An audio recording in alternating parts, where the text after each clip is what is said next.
All right. Looks like we're live. I figure I'd start a couple minutes early just to give everyone an opportunity to join. Yeah, it says I'm live.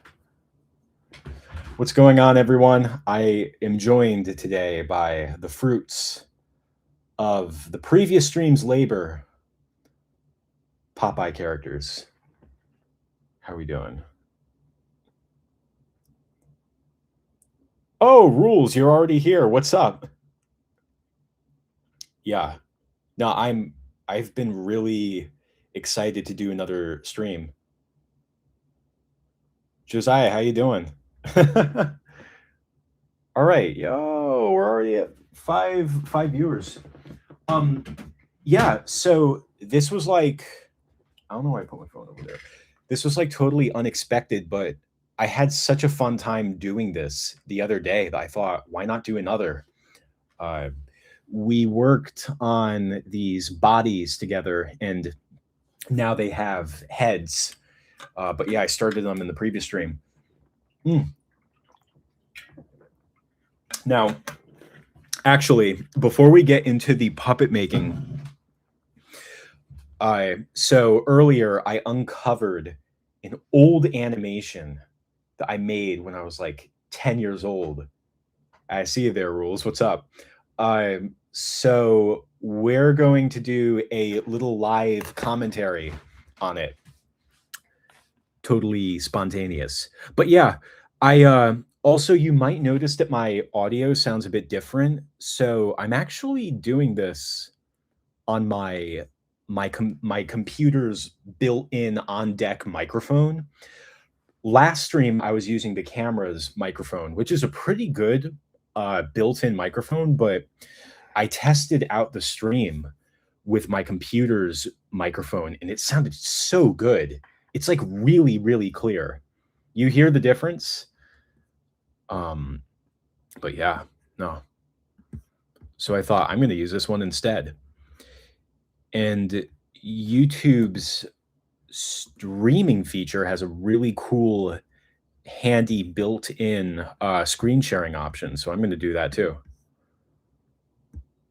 Yeah, I like just uploaded this a few minutes ago, like within the past hour.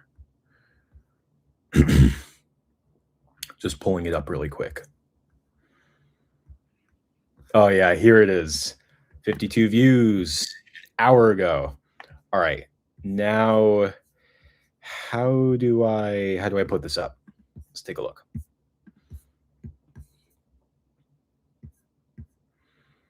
Yeah, here it is. Lego Ninja. Yes. All right.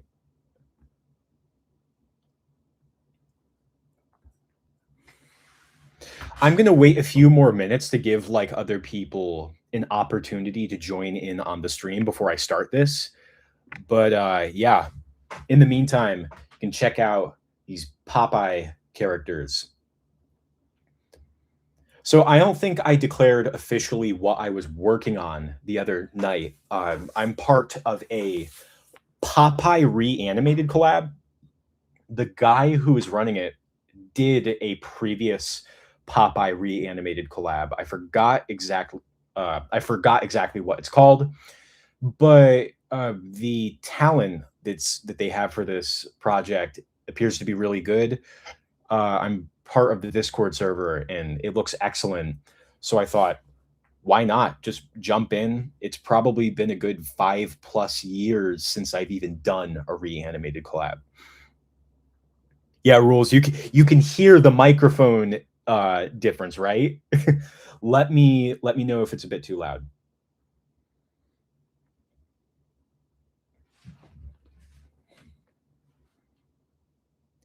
Yeah, James, I've also seen that short, that Popeye short, by Sony. I think it was directed by Gendy Tartakovsky, I think is his name. But yeah, that 5-minute short that was made was an amazing proof of concept. Really, really amazing. It yeah. I remember everyone talking about how like Sony canceled this so they could make Emoji Movie, I'm surprised that the Emoji Movie hasn't gotten a sequel yet. Isn't that surprising? I feel like with how much money it made, it would have gotten a sequel. You know, you could have a meme movie. Wouldn't that be a big hit? Minion fan, how are you doing? Minion fan, you have been around for the longest time. I know you. Yeah, you are an OG.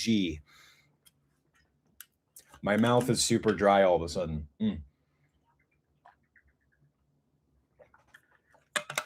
Yeah, I exercised earlier today, and it's just my saliva still has not replenished itself. Also, so something I want to do, I don't have a set amount of time I'm planning on streaming, but it could be maybe a couple hours again because last time the time flew. But you know what? I'm going to do a little thing. Even though there's only about 5 of you so far, I'm just going to do I'm going to do this. I'm going to set a little uh goal. Wait, Q&A. What's this? Super chat. Ah, here it is. 10 super chats. All the colors. Okay, so I'm going to start doing a commentary on this animation, this long lost animation that I made when I was like 10. And then I'm going to get to work on the puppets here for this animation. But you know what? You guys were asking me the other night about, like, one guy said that they revisited the Clay Kremling series. If you guys want me to like react or commentate on a Clay Kremling episode on stream, here's what we're gonna do. I'm going to set a little timer here. Can I do an hour and a half? Yeah, I'll do 2 hours. What the heck? All right. So if we can get a cumulative donation goal in the chat of $15, I will commentate on the Clay Kremling episode. I will totally do that.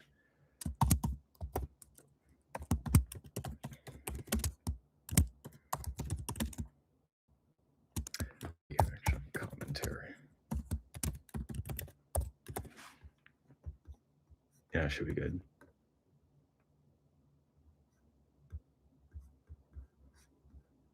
10 should be plenty. Yeah. Yes. So if we can hit this goal, I will also react and commentate on a episode of Clay Kremling. But in the meantime, I guess we're going to get ready to begin on this Lego Ninja film because I haven't like given this a proper watch in ages.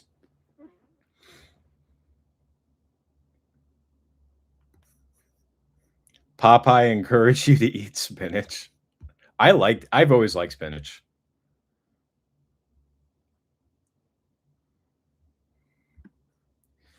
All right, here we go. Oh, and I think I'm sharing the audio for the tab. I think so. Yeah, I think that's set by default. Okay. Let me know if you guys can't hear it. Not that the audio is anything to write home about, but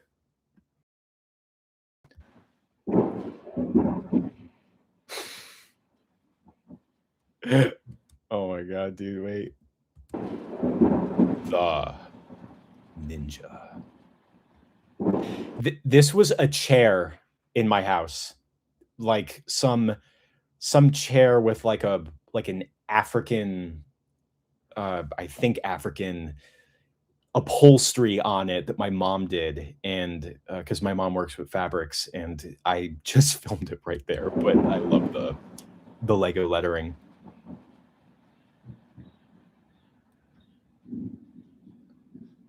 Oh, you can see that I'm filming on the chair. You can see the upholstery in the back there.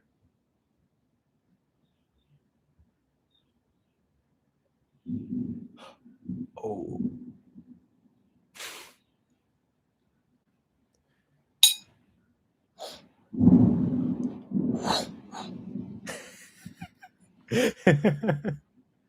The oh gosh, the sound effects. This is back when I just made them all by myself.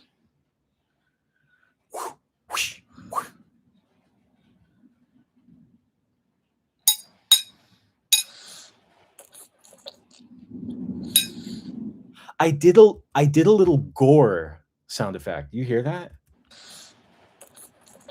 Oh, that's disgusting. The lighting is completely different in this one too, but, or in this shot rather. It looks like I filmed this one day, and then I had, like, an arbitrary cut to black. Yeah, this must have been filmed in a different day.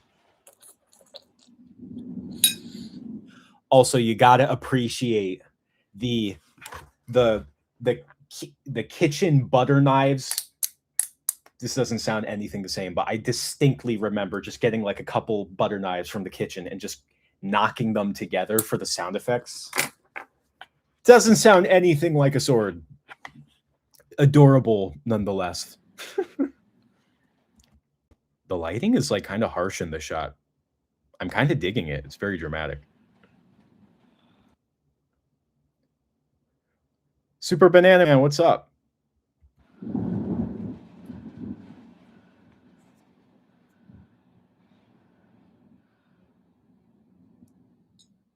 Zane? Is that the name of, like, the ninja?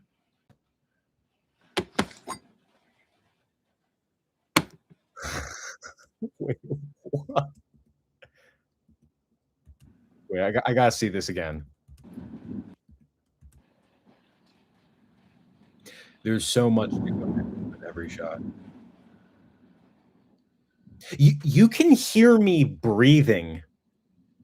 I think this is, like, one continuous audio track, and you can hear 10-year-old me breathing. Okay, so he pulls a little trap, he falls. Yeah, so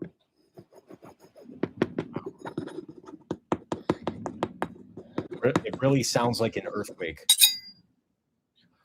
Oh my god, dude. Okay, so something that you'll see in a lot of my old animations is wait, can I mute this? Yeah, there we go.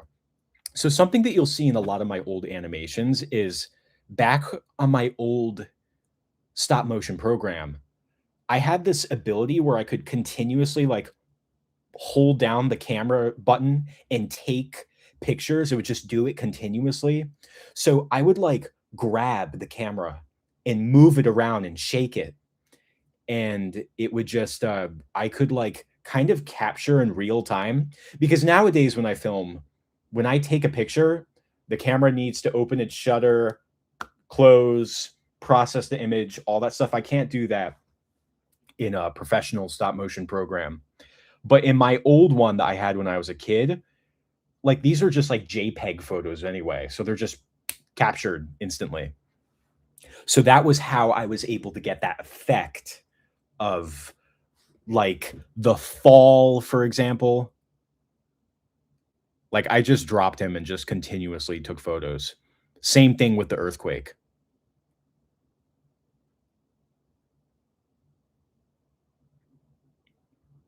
Just some Ninjago lore.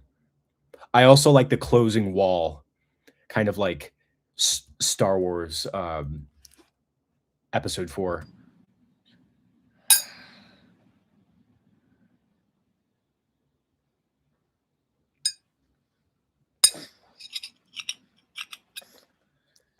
The struggle.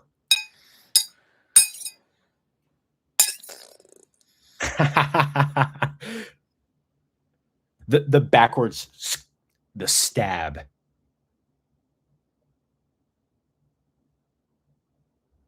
Um, yeah, like, when I was a kid, just me and my friends.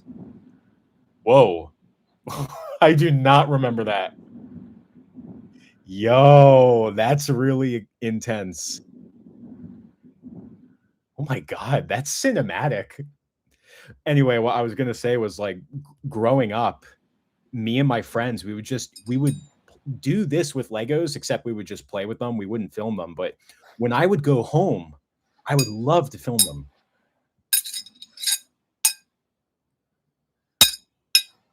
I think he has like armor.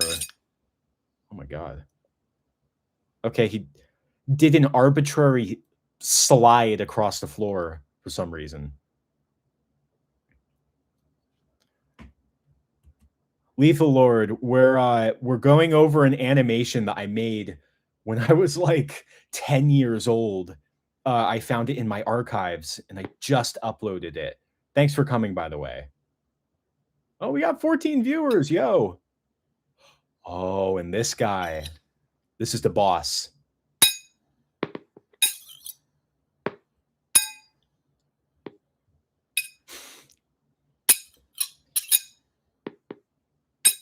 Oh my gosh.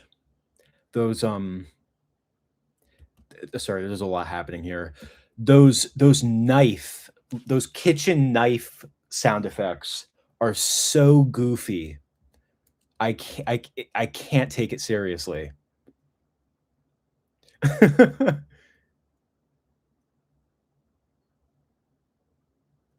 Oh, Zane's a robot?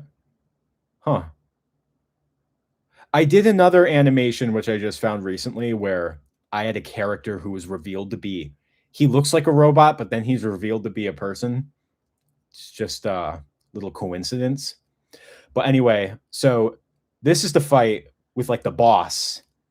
Then he has to go up to like a oh yeah, he has a magic staff. That's what that is.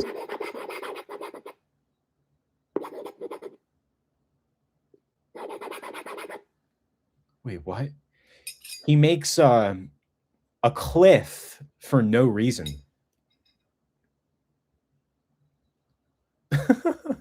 I don't know whether like wait, hold on a second. Yeah, he just for no reason he makes this cliff.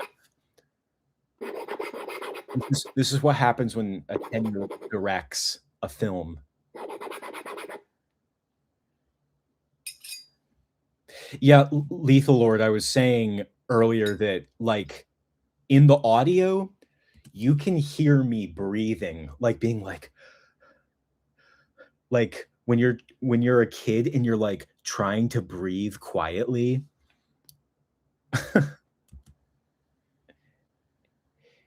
Yeah, rules. It's like I didn't this was a year before I started doing YouTube. But yeah, this is like the final battle. A little kick. Oh yeah. Then he has the key. We got the earthquake. The tower is collapsing. Yo.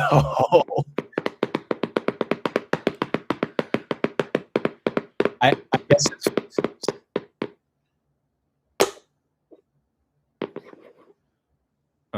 the whole castle collapses. And he got the treasure. Wait. The end. I made a pretty good D with the I had the round edged Lego blocks. And then I had a little thing at the end where like the head falls out of the helmet and it's like an alien. This was from like a Lego Space Police set. But yeah. Oh my gosh. Yeah. No. This is incredible. there was an animator, a Lego animator, Michael Hickox Films, I think it's called. He did like a Lego ninja film. It was like his first ever animation. And just it inspired me so much. I loved like the individual battles and the sets and the spectacle. And that kind of inspired me to make this. I mean, it absolutely inspired me. Yeah, Tim. Yeah, you know who you're talking about. Michael Hickox. Yeah. I think he was like commissioned to do some short films to like promote the Lego movie or something. Oh, you guys all know him. Yeah, we grew up on the same YouTube. But yeah.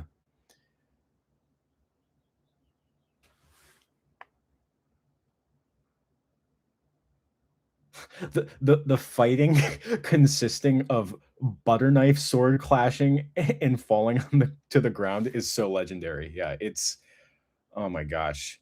Yeah, this is the same kid that used a Donkey Kong figurine to portray Sandy in Lego SpongeBob Survival of the Idiots. If you guys have seen that film, and that was years after this. Oh my gosh. But yeah, no, this is a lot of fun. Like, I'm surprised how well the the cinematography of it all translates. Like, it's even though it's very rough, it's still being conveyed. Like, I can see what I was going for. Granted, it helps that it was me that made it. But yeah.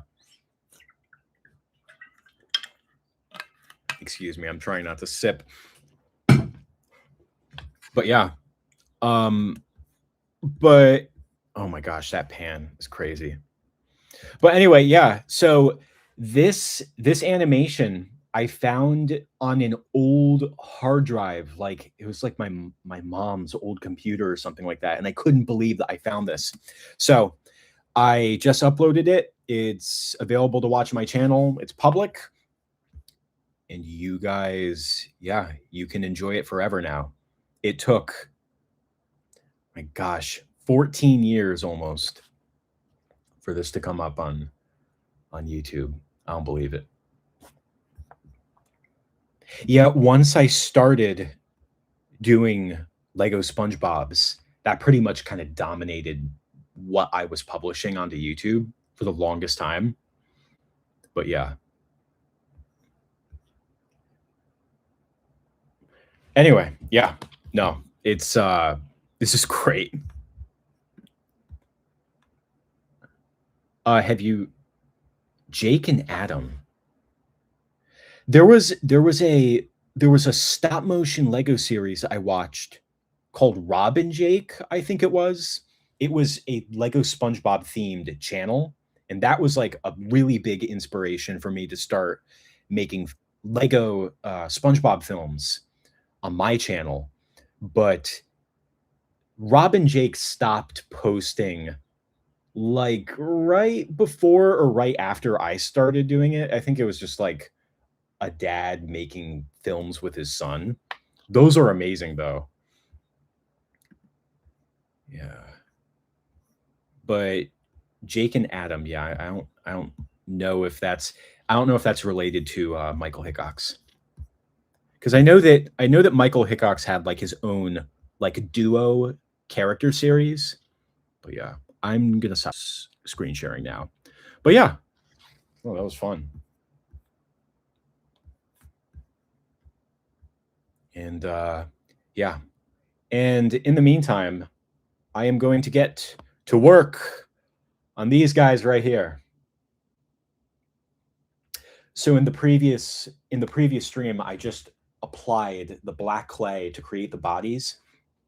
Yesterday, I added the heads and the hats and the instruments, but I have about, I would say, probably one more puppet like this to make, and then I'm going to do a couple uh, really detailed sculptures for some dramatic shots. But yeah, thank you guys for tuning in. And if you guys want to see me do a commentary or a reaction to like a Clay Kremling episode, feel free to donate into the super chat. If we can reach a cumulative donations of like $15, I will do it. So that's in the chat right now if you guys are interested. But in the meantime, I'm just gonna get to work on these. I'm gonna set my work timer here.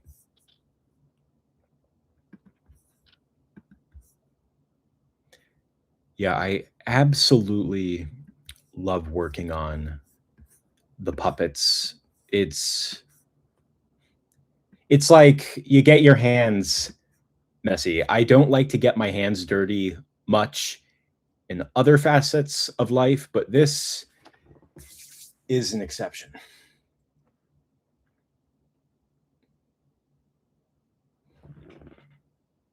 Yeah, getting started, excuse me, is like the hardest part. So I've talked about this before. Because this clay is very the it rubs off on your hands a lot. I have to be kind of selective in what color I start out with, because whatever color I start out with, that's going to be on my hands the whole time. So I think I'm going to use this body. I think I need to use this.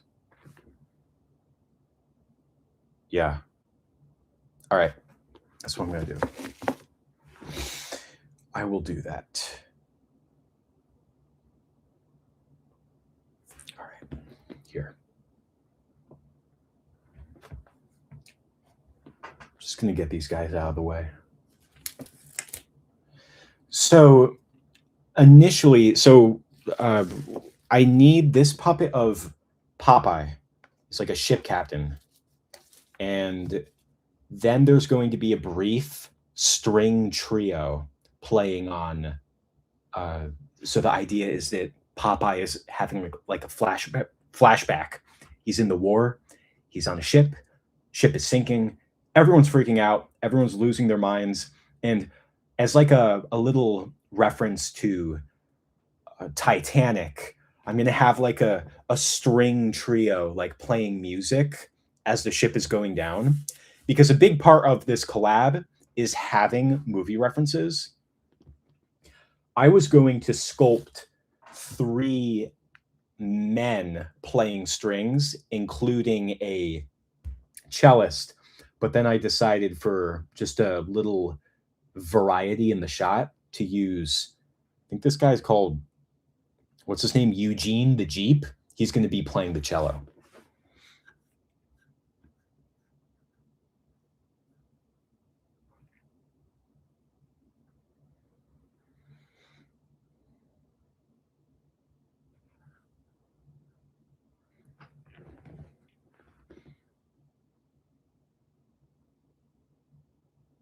If I had to watch 2 movies at the same time, which would you choose? Could you elaborate on that, Mr. Fritz? Because I might have an answer for you if I interpreted that question correctly.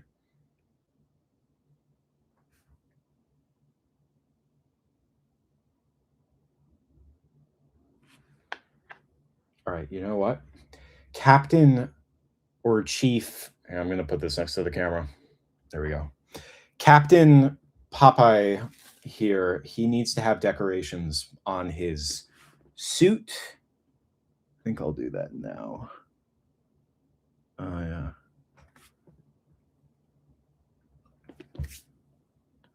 Oh, actually, I think I have gold somewhere. I'm going to use that.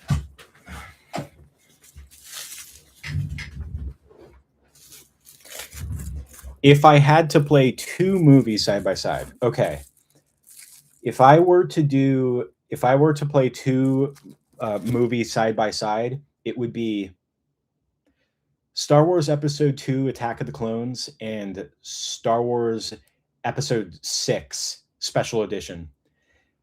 Why that combination? Because I read in a YouTube comment that in Star Wars Episode 6, the scene where all the like alien chicks in Jabba's palace like do that really cringe musical number, that takes place at the exact same timestamp as the fight between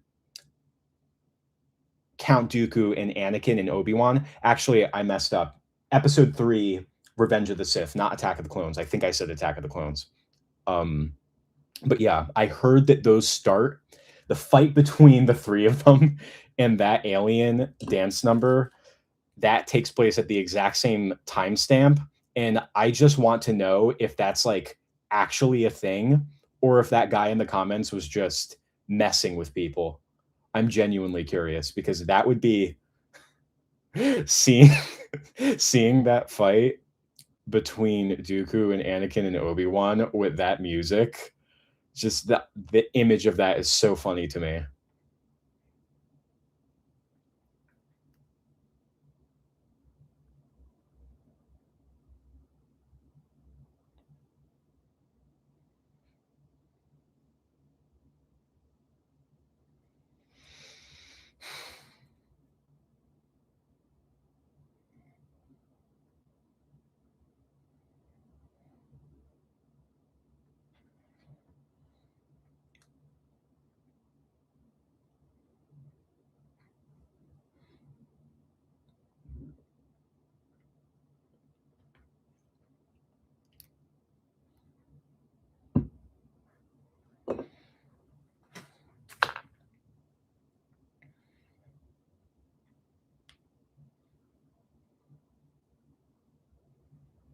Detroit Rock City and Five Nights at Freddy's 1.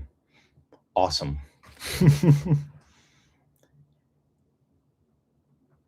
Yeah, so I recently saw Five Nights at Freddy's 2 in the theaters, and I was, like, going into it, I was anticipating, like, a whole bunch of, like, children being, like, very loud and annoying and, like, because I had heard, like, horror stories about, like, people going to, like, the Minecraft movie and just misbehaving, and then to my utter dismay, like, everyone in the theater was so respectful of the film, like, trying to, like, get invested in the story and the characters, and I was just like, "Wow, like, these people, these kids all brought their A game to the Five Nights at Freddy's 2 movie. They're here for the lore." I did not really get into the Five Nights at Freddy's lore, at all growing up. I remember the game came out. I vividly remember walking outside, my friends, just got home from school. It was summer 2014, and then one of them says, "Hey, have you ever heard of Five Nights at Freddy's?" After that, life was never the same. Yeah. And then Five Nights at Freddy's 2, the game, came out, and I got that one. I vividly remember playing that game in the while standing in line at, like, a local carnival, and I got jump scared by Mangle, and I jolted. Yeah, and then after that, I just stopped because the fandom online was, like, kinda creeping me out, like, I remember there was a lot of, like, art of the chicken, Chica, from particularly the one from Five Nights at Freddy's 2, like, where she's, like, very feminine looking. There was a lot of kids just doing, like, art of her, like, making her look attractive, and I remember thinking, like, "This is getting kinda weird," like, yeah, nah, I'm just gonna watch Markiplier play it from this point forward, and that was it. Then that was that was the extent of my engagement with the Five Nights at Freddy's scene. I also watched the game theory videos. Those were, you know, those were fun. But I stopped watching game theory like a really long time ago.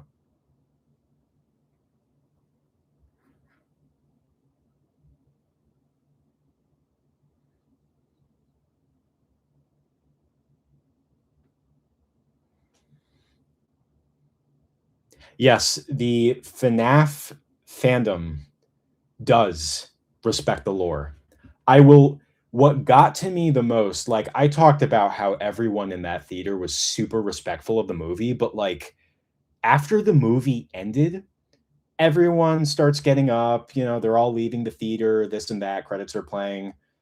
I think there was some kind of, like, song that everyone liked in the credit sequence, but then there's, like, an audio recording by, like, some lore character, I don't know what their name is, like, a male voice, leaving, like, a voice message, and I just remember seeing, like, an army of kids that were, like, halfway out the theater door just stop dead in their tracks in unison.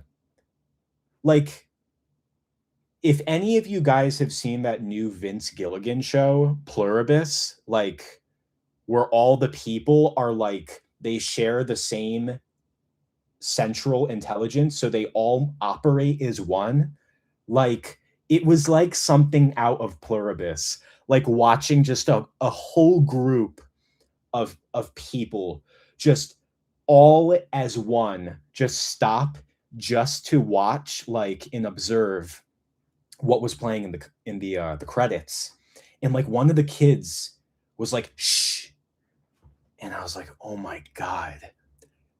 These kids are not messing around. It was like I legit had just never seen that in a movie theater.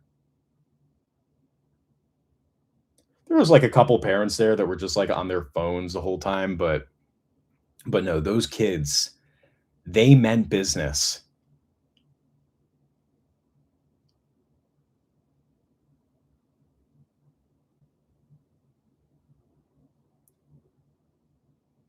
Tim Fritz, you're chronically online. Here's the thing, I'm chronically offline, like, well, I wouldn't say completely offline. In a perfect world, I would be, but the main thing that keeps me online, period, is doing my media work and my animation work. But other than that, I try to avoid social media, fan communities, pretty much anything that will keep me glued to my screens any more than I have to, you know what I mean? Because it's like I already have to be on my screens for work, and it's just like, why would I want my social life to be on screens? That's just me though. I try to reserve this for work.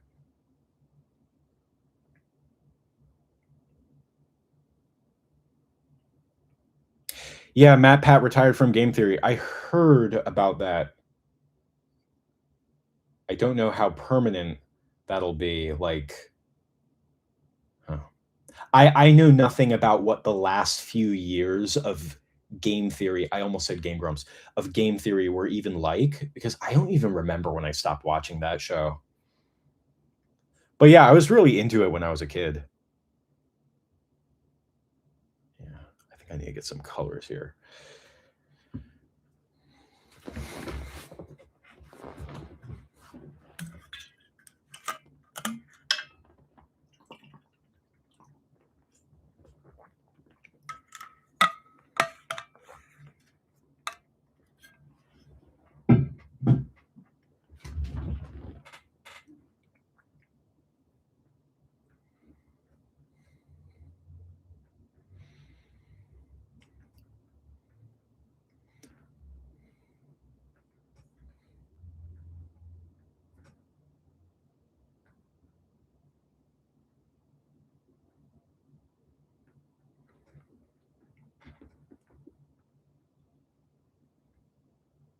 Cora in Lego Fortnite.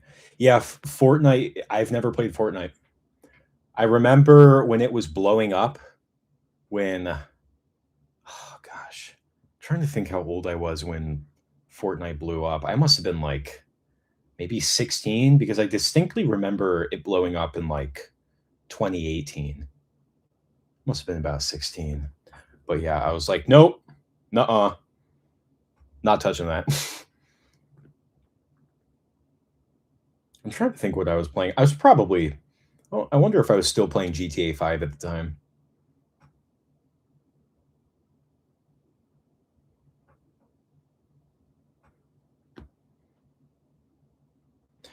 Just adding some like decorative pins and buttons to his lapel, his Class A uniform.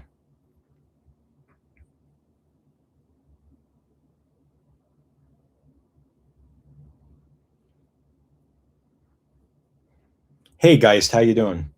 Um, I mean, I watched Dragon Ball Z, but I never watched the original Dragon Ball. I think it was from the 80s. I think they were both 80s. Dragon Ball Z might have been late 80s.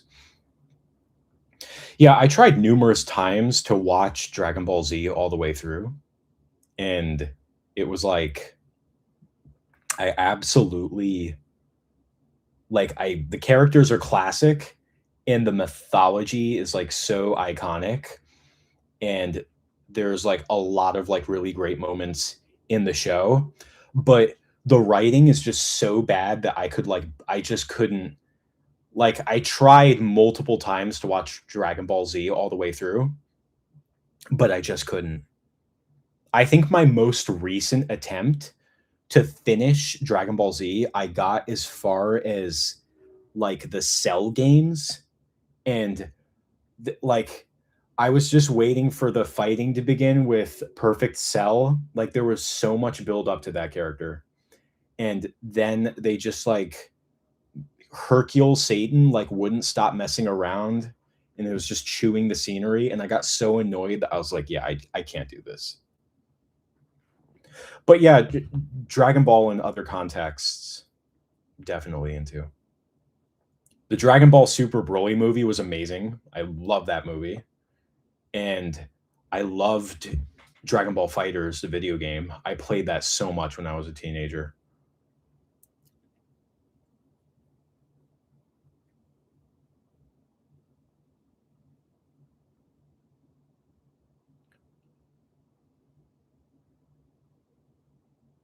Best and worst Dragon Ball fight. Oh man. The thing is like I haven't seen all of them. Like Dragon Ball is like such it's such a wild it's such a wild card show because whenever I watch something Dragon Ball related, I just I expect to see like fighting and such, but then I usually don't get that. I usually get something totally unexpected. So like I mean off the top of my head, love the Super Broly movie. That fight between Vegeta, like the initial fight between Vegeta and Broly in the Arctic, that's so awesome. It's so cool. And also the fight with Goku when he's like Super Saiyan God.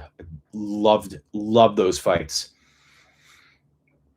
But then just recently I tried watching Dragon Ball Super, I think Battle of the Gods. It's the one with Beerus.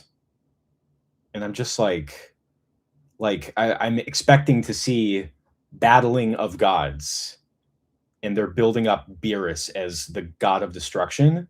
And I was like an hour into the movie, and it's just like all the characters like goofing around in like a summer barbecue birthday party for Bulma, and I'm like, what is this? Like, why did the Super Broly movie just get everything right, and then every time I watch like other Dragon Ball stuff, I get like some nonsense.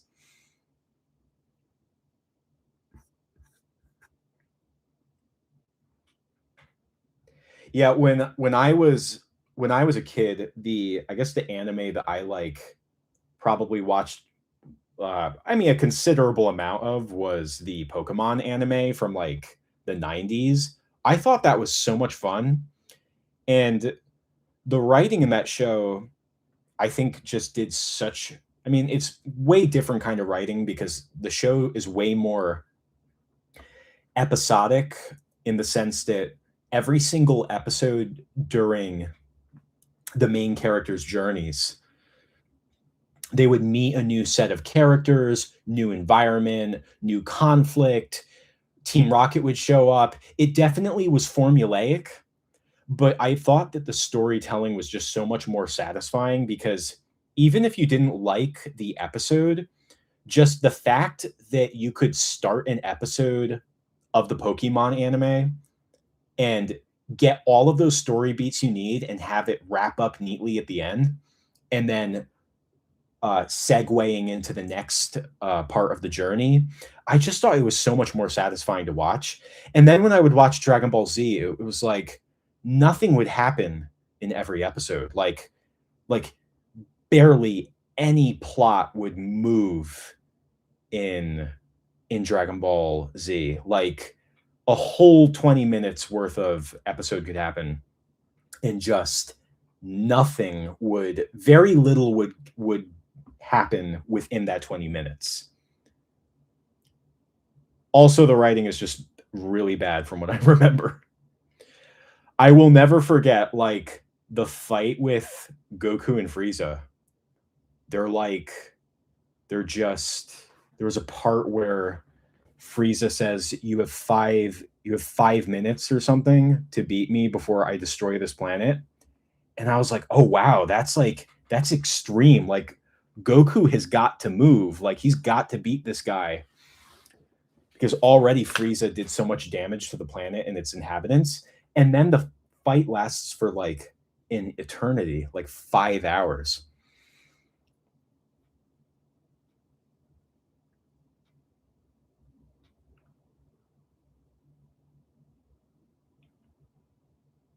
Tim, yeah, I was actually, there was a point when I was a teenager that I wanted to make a Lego American Dad series. Can I ask where you heard me say that? Was it on like Brick Bob Films? Because oh man, I'm trying to think. It was so long ago. I'm trying to think when I even said that.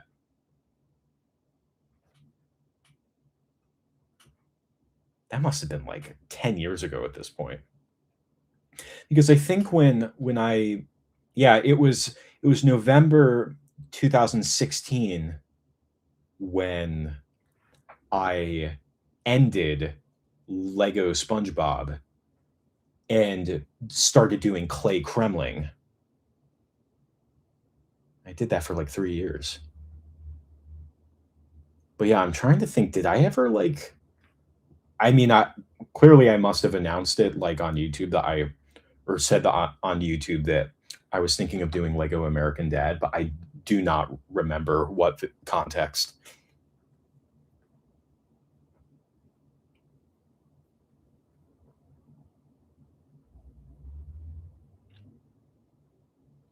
Oh, after COVID? Yeah, there was a point where I was really into American Dad, and I thought like it would be really cool to do turn it into a Lego stop motion series. Even though they never made Lego lines for it, I thought I could just do it anyway because it's a contemporary setting. But one of the big things that prevented me from ever really getting started at doing that was that each episode was like 20 minutes. It's a half hour TV show episode. And what was so brilliant about SpongeBob is you can get a really satisfying bit of storytelling in like 10 minutes. The writing in SpongeBob was just in those first 3 seasons were just genius. But yeah, I think there were just like a few I think I was just really into American Dad at one point, and I thought like, "Oh, I should do this." But you know what? I also like wanted to do like a Lego Ed, Ed and Eddie show. Like, I don't know, I I always had like other ideas of animated shows to do that weren't Lego SpongeBob, Brick Bob Films.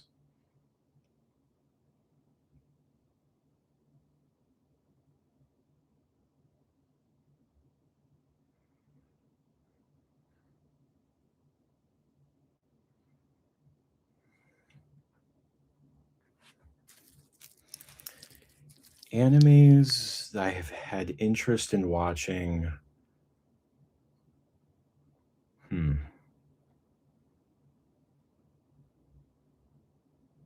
Trying to think. Well, I am watching Full Metal Alchemist Brotherhood right now. Yeah, when I was a kid, my anime viewing was really Studio Ghibli and Pokemon. That was pretty much it. And I really didn't watch much anime at all during my teen years. I'm trying to think when I really started exploring different animes. Um, but I, yeah, I mean, watched Attack on Titan within the past year. That was another show that I like started a long time ago, but you know what? At the time, it hadn't ended. So I think I stopped after season 3 because season 4 hadn't come out yet. And then season 4 came out and I tried watching it.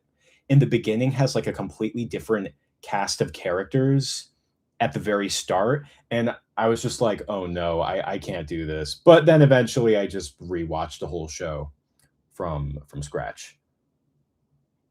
Saw Chainsaw Man. Very, very different from from Attack on Titan in terms of sheer scale and scope. Attack on Titan is just like just a very complex storyline, big cast of characters, and a unique, fun take on the whole like teenagers fighting giant monsters trope. I'm sure that there's some obscure like weeb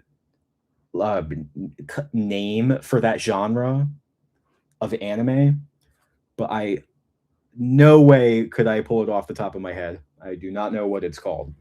I remember during COVID, I watched Evangelion. That was an experience.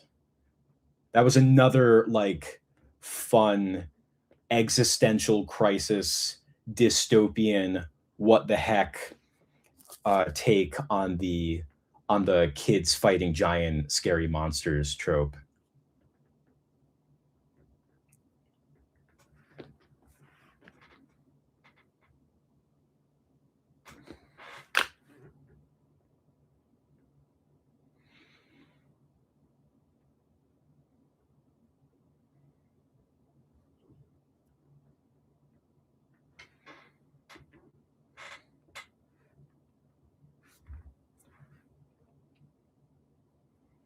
There was another anime I saw. Oh yeah, I saw it. I saw Akira.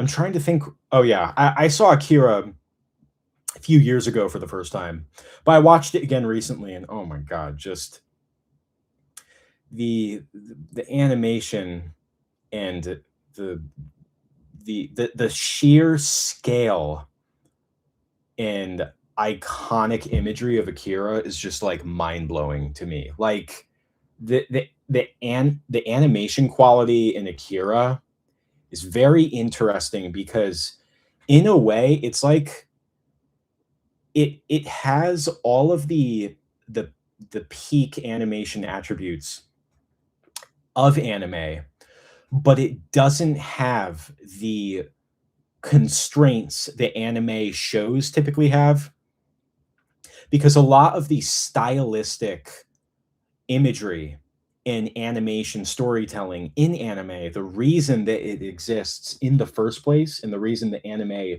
but then you have something like Akira where everything is of such high fidelity. So like one of the most iconic anime things that also happens to be a creative constraint is the mouth animations. Obviously, the mouth animation in anime is very rudimentary. It's just, but in Akira, that film has a detailed mouth animation, and most people probably wouldn't even notice, but it's just like a completely different experience. Akira is in fact dope. A cell from that movie is like the holy grail. Lenny, how you doing? Good to have you. I'm streaming now. I would totally, I do not own Clay Fighter, but as someone who is simply a fan of the Clay Fighter series, I have tried and will try my absolute best.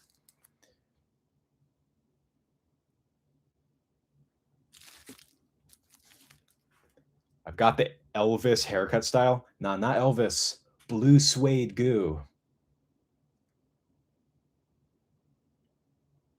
A true Clay Fighter fan would get that reference. But yeah, another thing that I like about Akira, granted, I have not read the manga for Akira. It took me like 10 years to start watching animes. It's probably going to take me another 10 years before I start indulging mangas more. Baby steps. But yeah, even though the one manga that I did read recently was I read the rest of Chainsaw Man so I could just finish the story. But even then, I probably wouldn't have read it if it wasn't for me starting with the anime.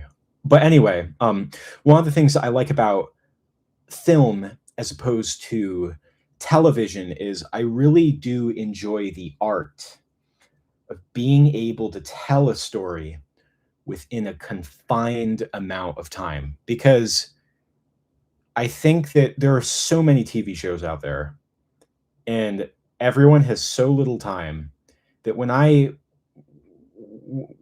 hear TV show, I think like, okay, this isn't something that I can really like just put on if I have an evening off. Like this is a commitment. This is going to be an ongoing contract.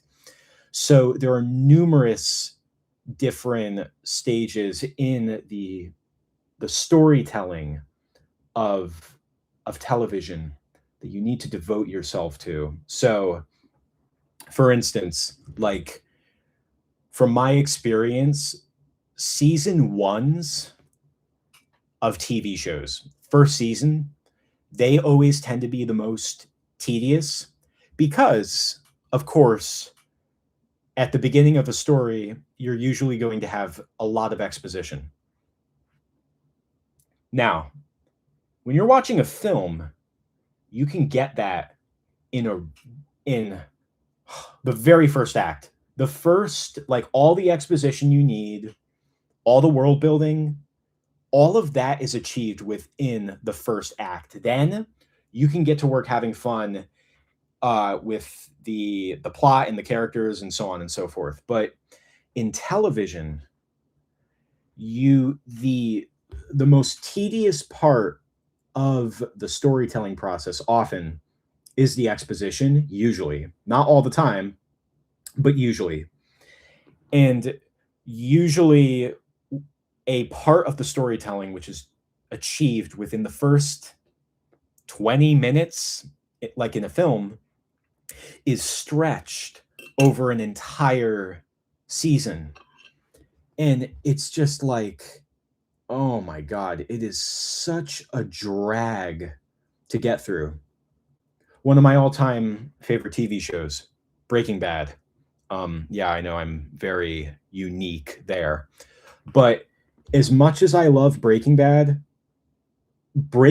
was another show where I watched the first season and was like, all right, this is fine, but it's not that good. And then I stopped watching it. And then it wasn't until I just so happened to get bored like 9 months later, I was like, I guess I'll watch the rest. And now I love the show.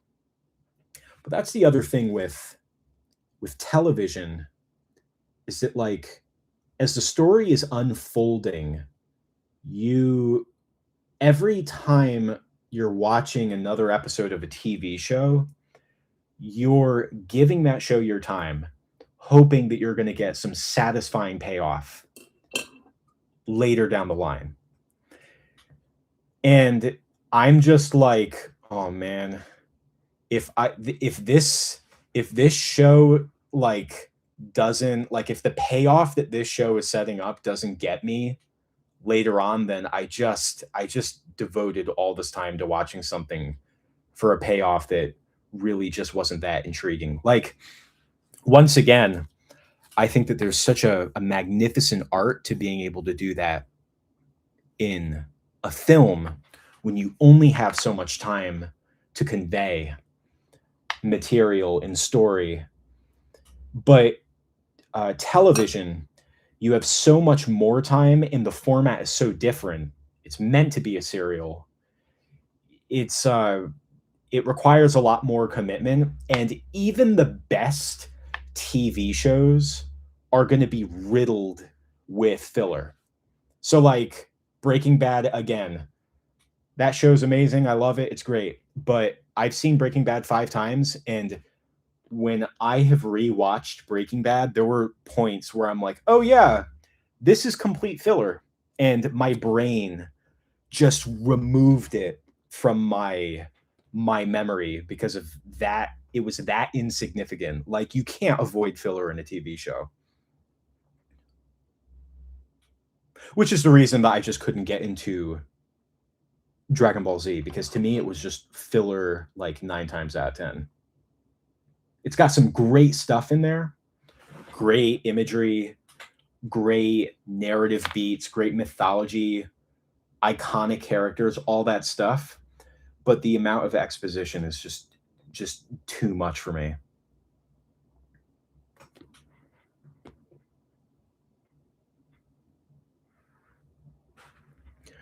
And yeah, I'm glad that like there are so many TV shows nowadays. I guess there's always been, but like everyone watches something different. Like people from like my parents' generation, they when they were growing up, everyone kind of watched like the same stuff. I think that there was more unity there, but now everyone watches something like wildly different. So it's just like you get so many people recommending such a wide variety of different things, but there are only so many hours in the day. And like I said before, like I if I'm watching a TV show and I'm like, oh man, what if the payoff to this is really lame? I'm just like, ugh. Yeah, and a lot of the payoff usually comes in hindsight, which is the thing. Even with movies, I like rewatching movies more than I like watching movies for the first time. Because when you're watching a film for the first time, you're you're in the dark about a lot because you don't know what's going to happen next. So, I'm just like I when I'm watching a movie for the first time, I kind of like to kind of enjoy the ride and and enjoy the fact that I don't know what's going to happen next. It is uncomfortable. It's fun when you know what's going to happen next. It's really fun. And I love rewatching movies because you just notice things. You notice new things every time. And when you have the hindsight perspective, it's so much fun to rewatch something knowing how it's going to play out. But hold on a second. Lost my train of thought.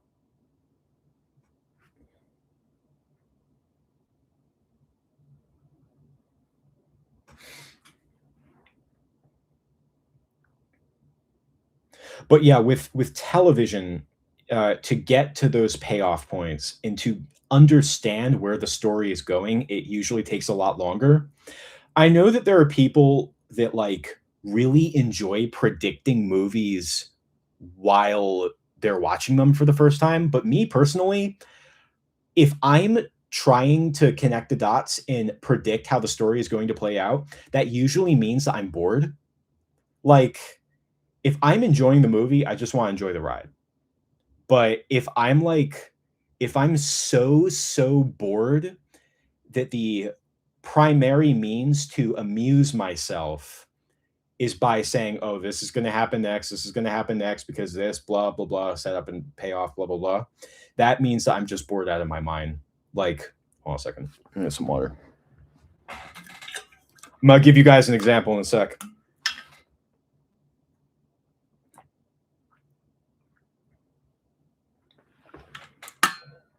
Yo, we hit the hour mark. Good job, guys. Thank you guys for being here. If you guys want to see me react to a Clay Kremling video, please donate in the super chat. See if we can hit $15. Anyway, what I was going to say about filmmaking in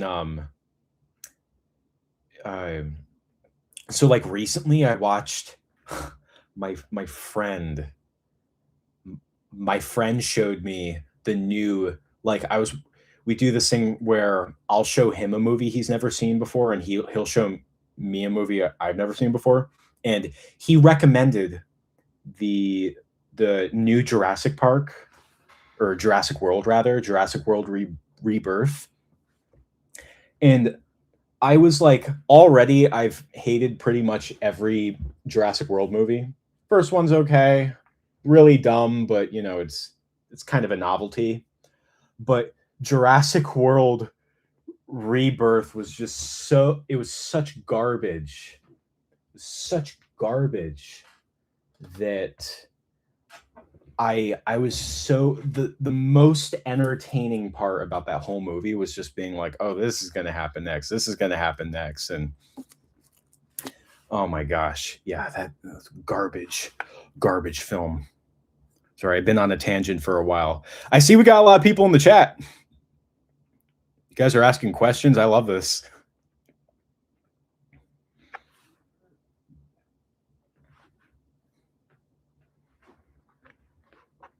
You're good, Rules. We've just been talking about movies and such, television. What am I going to work on next? He needs a few other colors and stuff. Oh, cufflinks. You need cufflinks.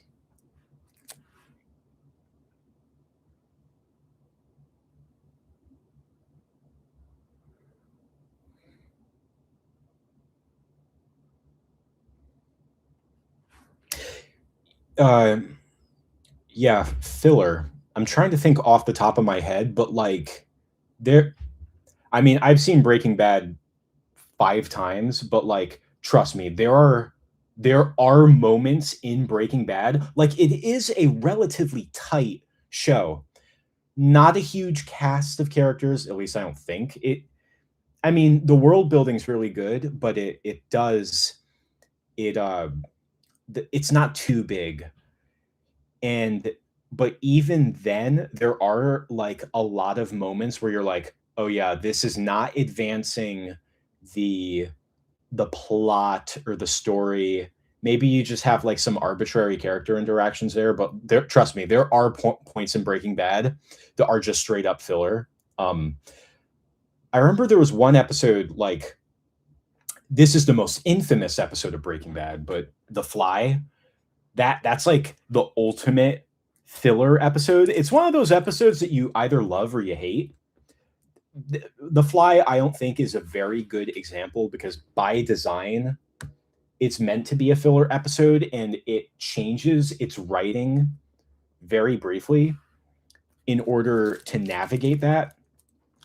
But there are definitely moments in Breaking Bad where I'm like, oh yeah, this, you could cut this out and it really wouldn't change much. And this is coming from Breaking Bad, which is like a really tightly written show.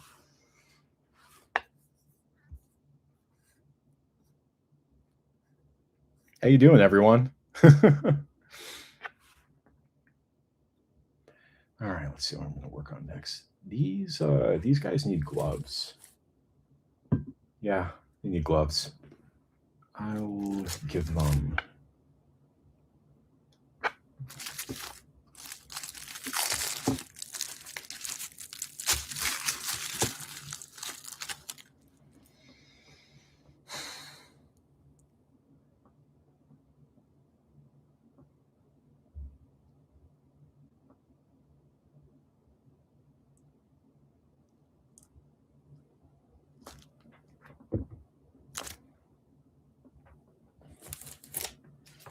I have to strip this one down. Ugh. Popeye's arms look so weird when they're out of position. Like, look at that. It's so bizarre. Yeah, that's the thing about these clay puppets is like, it's not easy doing clay puppets. It really isn't. Clay is very difficult to make, I guess, look good. So when you're animating it, or if you're planning on animating clay puppets, you have to think ahead in how you want it to look. If I want something to look neat, chances are I'm going to have to like sculpt it out ahead of time in every individual position. Otherwise, it's just going to look messy. I like the clay looks messy, but it's just a material that I've worked with for so long. I've gotten, I would say, pretty comfortable with it. More comfortable than most. Yeah. I'm not gonna get so, like, for instance, these characters are gonna be on camera for, some of these characters are only gonna be on camera for, like, a few seconds, and it's just Yo, Lethal Lord, thank you for the 5. Yeah, if we can hit 15, we, I'll react to a Clay Crumley video. Lethal Lord, you are the first super chat donation in any of my streams. This is my second stream. I love you guys. Lethal Lord, I love you.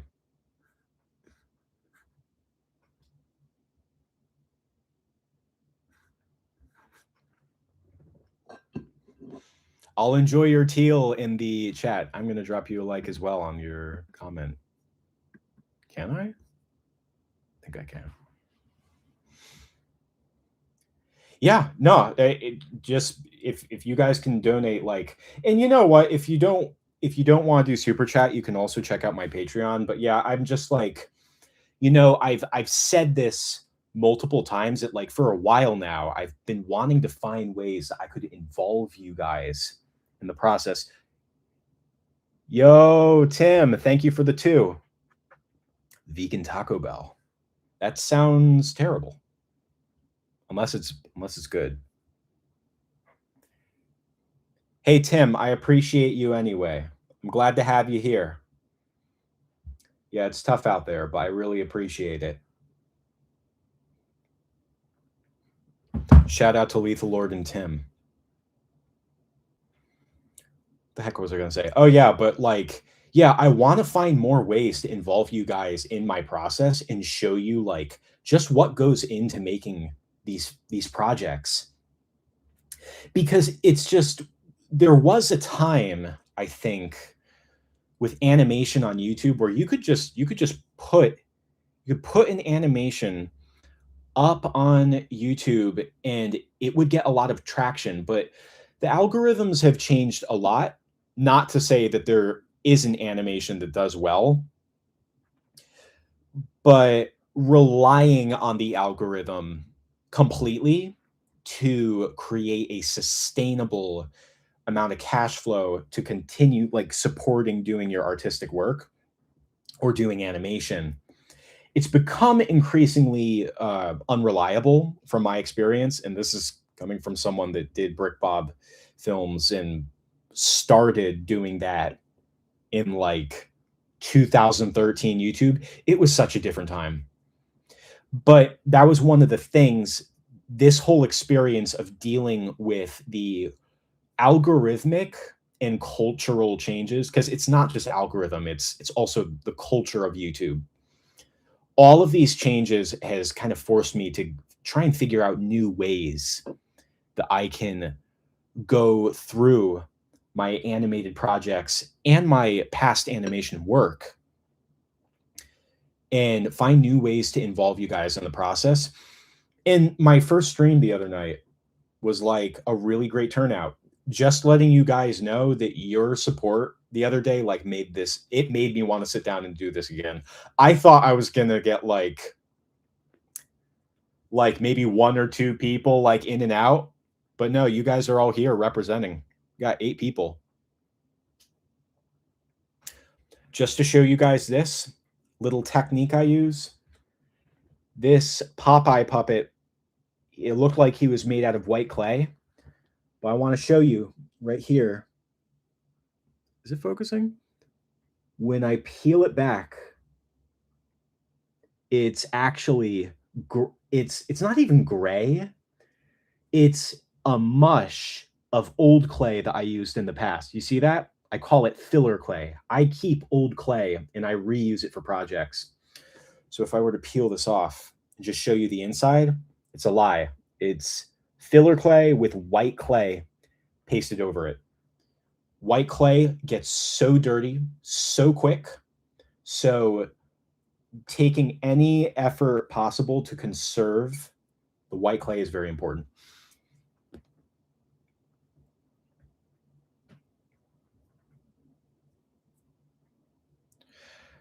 Rock and Rule 1983. I have not seen that. Is that animated, or is it like a music video, or is it a film? Yeah, this guy's gonna need like a black outfit too.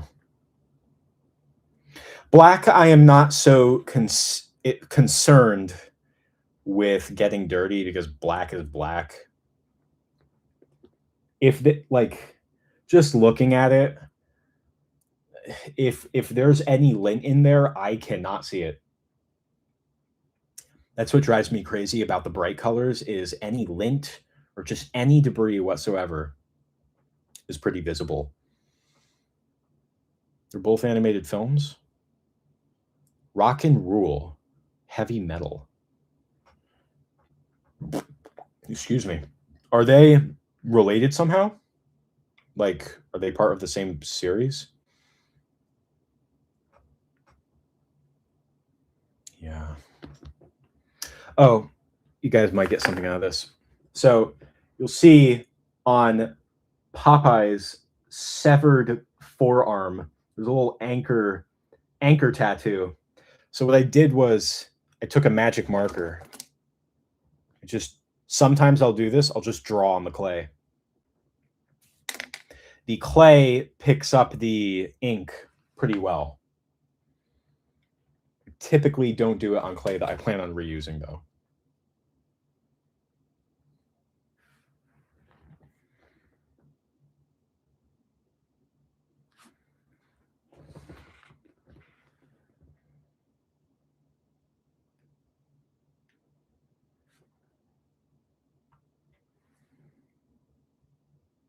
I think I'm going to have to reuse this clay.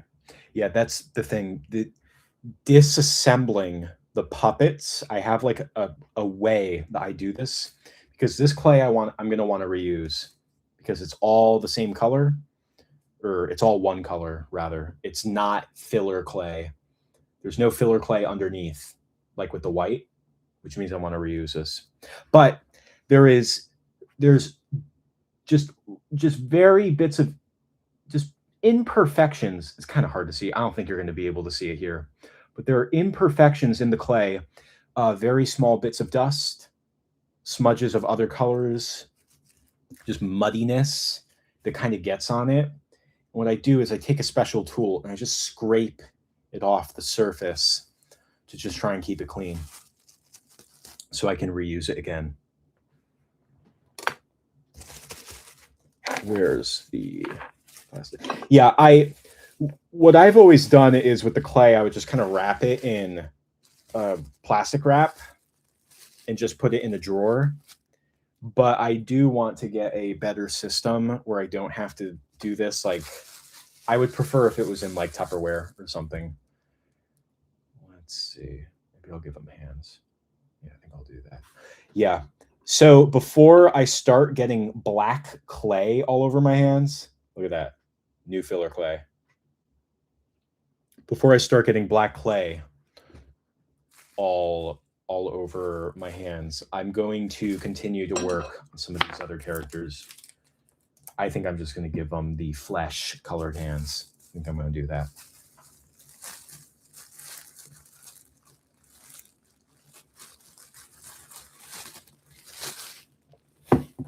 I'm going to put that in Rock and Rule. Huh.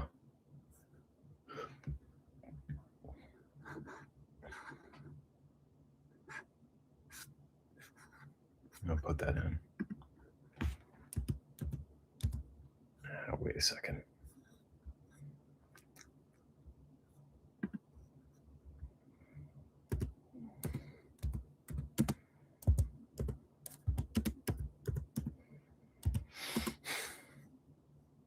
Huh. I'm looking at images of Rock and Rule right now. Looks cool. All right. Time to make some atrocious clay hands. So I've talked about this in the past, but making hands out of clay is just such an it's so unpleasant that It is so hard to do fingers. I mean, you can make a decent hand, but you're not really going to be able to animate it because the second that you start moving it, it's going to fatigue. You know, it's like that experiment where you're bending the paper clip until it just breaks. Like you see, so we kind of have a crack right there. Oh boy, now we have two cracks. It's advancing. It's advancing. There's more and more bending. And look at that. It's like barely hanging on there. It's just it's just part of it. I use a special material for hands if I am planning on doing a character that has hands that need to be animated in like over a long amount of time and hands that I need to maintain their form. Uh, like I did with Lolo the Lucky Clown. I did that for his hands. It's a moldable glue material. Um,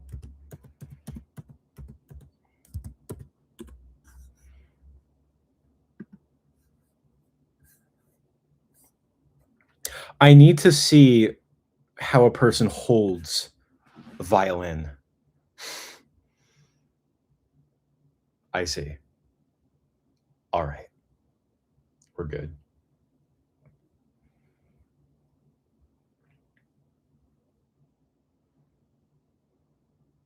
Just gonna start sculpting this. Give it some fingers. Whoosh.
Yeah, I'm thinking that for this project, I'm going to not obsess too much about the little details on these characters. I'm just going to sculpt them. And then once they're on camera and I can see what the lighting is going to look like, where the shadows are going to be, then I'll start applying some more detailed touches. Yeah, there's this magnificent stop motion animated film by the claymation guy, Will Vinton, The Adventures of Mark Twain, 1985, and the the fidelity of the clay animation in that film is just completely unmatched. Like all the little details, the environments, the props, the set pieces are just so amazing looking. So I'm hoping like, these don't have to look super pretty. They are going to look like clay either way. Can't avoid that. But I just oops. I do want to at the very least approach that level of fidelity.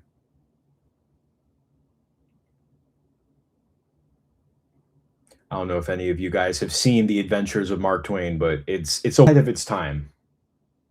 And even today it is, from what I can understand, a very much misunderstood film.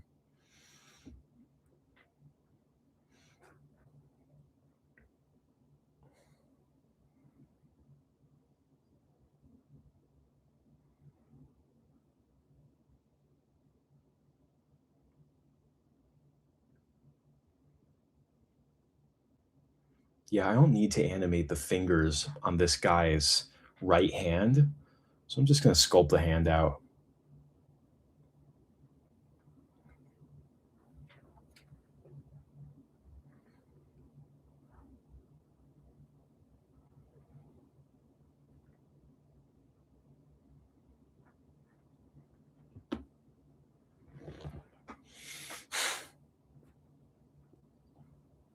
I'm just gonna sculpt a little fist for him, and then I'll just put his little, bow, I think that's what you call it, into his hand.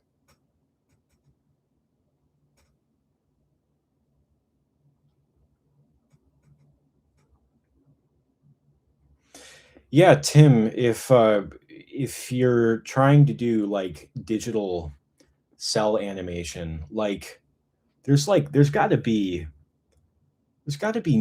like no better time than now to get into it, you know? Like, I remember being a kid and just seeing what all of my heroes in stop motion had to go through just to film their project. And now it's just like a lot of these like tools and pieces of equipment that used to be very expensive and cumbersome to get a hold of. They're now available in relatively ordinary equipment, like our phones, for example. Like a phone is also a camera and OS and microphone and editing, just all in one package. It's just fascinating. So yeah, if you want to make films, go for it. It's something that I hope I can convey in my work. I'm just good with my hands and using these pieces of equipment in ways that are not really complicated. I do say that, like, when I wanted to get into more advanced filmmaking, it's like learning how to use the equipment, I think, is like the easy part. The experience will come in time, but learning what to make films about, that's the hard part.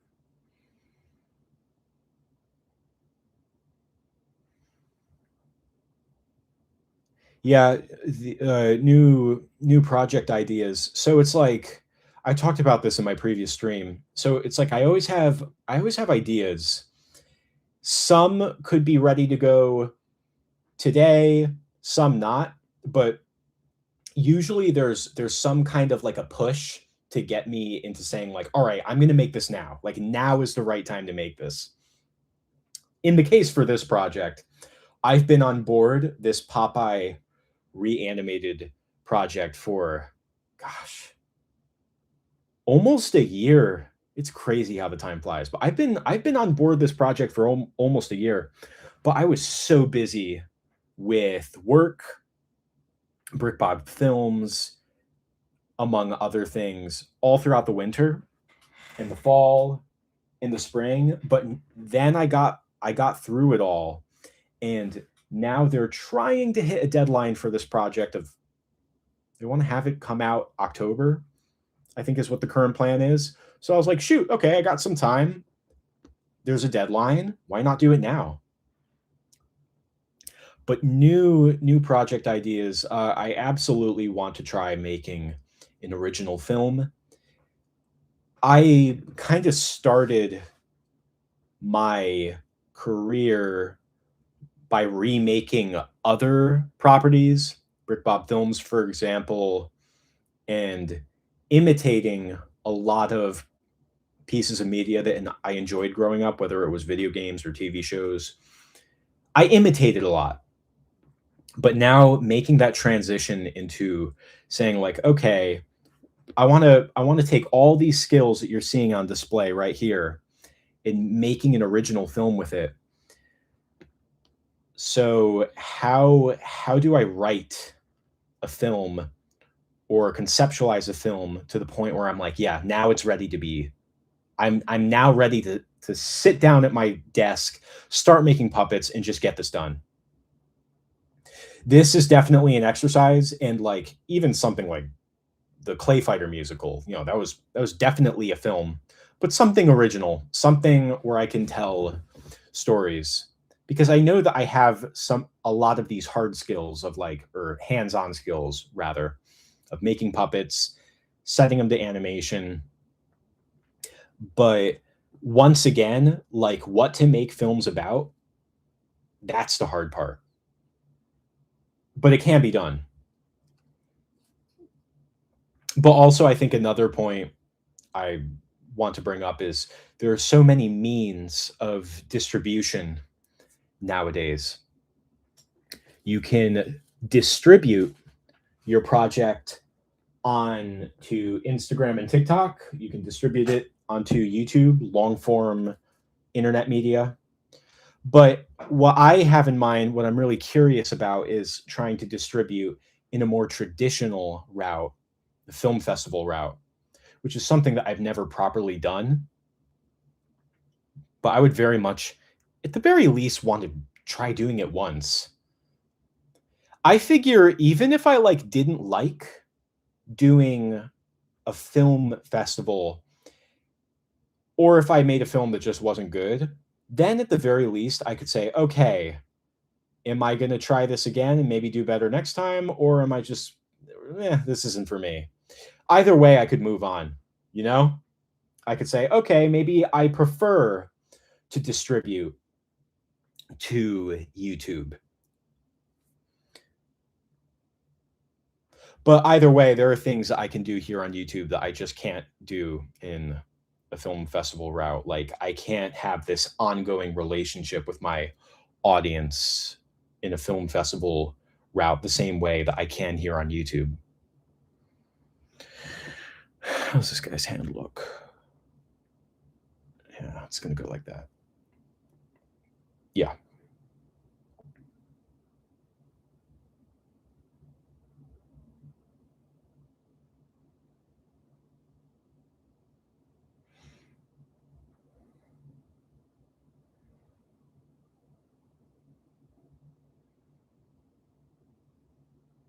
I heard the same thing about Flushed Away. I oh man. I was watching, I think I might have watched the director's commentary of Flushed Away, or at the very least it was like a behind the scenes thing. But yeah, the water, just the technology just wasn't really there at the time, or at least the filmmaking techniques to combine like water with the animation. Flushed Away is a good movie. I loved Flushed Away growing up. There was a thing on the Flushed Away DVD when I was a kid, the copy of Flushed Away that I had, where there was like a behind the scenes thing where you had a guy sculpting one of the slug characters out of clay. But I remember being kind of confused when I was a kid. I was like, wait, why are they when I was a kid and I didn't know about like what the production side of it was I was thinking like, why would they why are they using CG to replicate their clay animation style? Like, why are they doing that?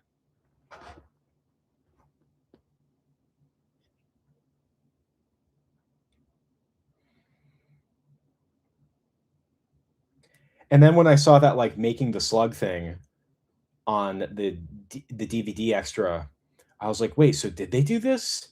Did they do this out of stop motion? Is it clay? Oh, I was so naive.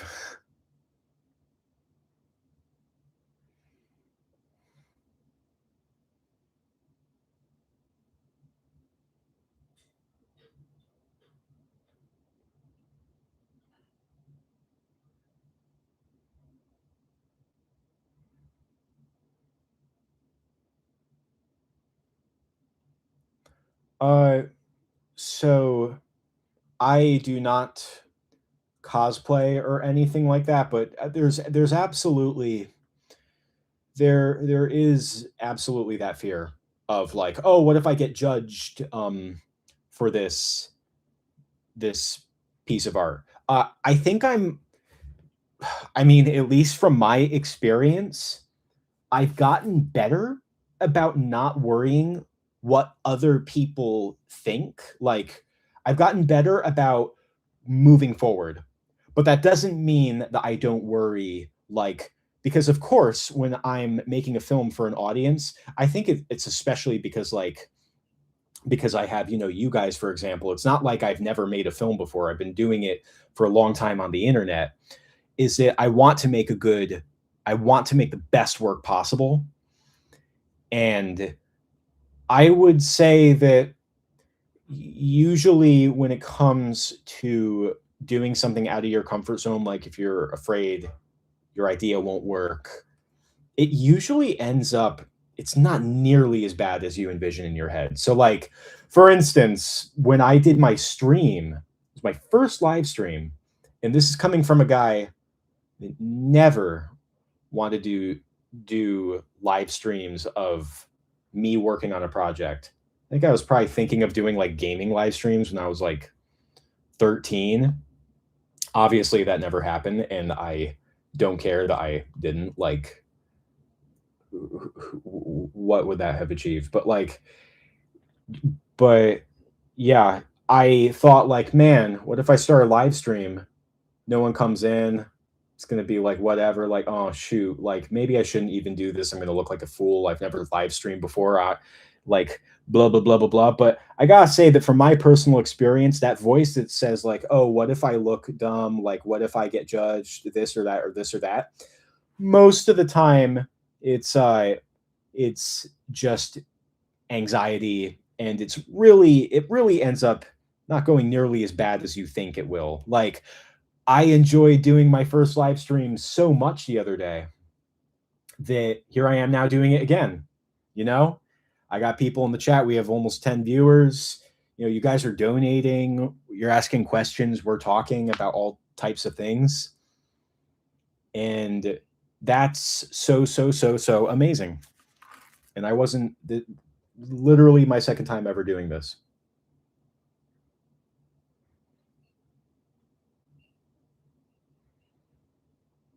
Something, it's like if you don't try, you're never going to know. Because the way that I think of it to myself is that if something really matters to you, then if you don't act upon it in some way, if you're going to be thinking about it all the time, like, oh, should I do this? Shouldn't I? Should I do this? Shouldn't I? If it's going to nag at you that much, just do it. Like, because then you could, once again, you could either say, okay, that didn't work out. I won't do that again. Or you could say, oh, okay, that went okay. Maybe I'll try it again. That's kind of what I'm doing now. But either way, I think that if you do that, you're able to move on and get to the next stage where you're no longer living in the possibility of whether or not you could do this or do that. You've done it. And now you can decide, all right, what's my next move? How am I going to keep going? Am I going to do this again? Am I not? It's all up to you. But at least that way, you now have some data,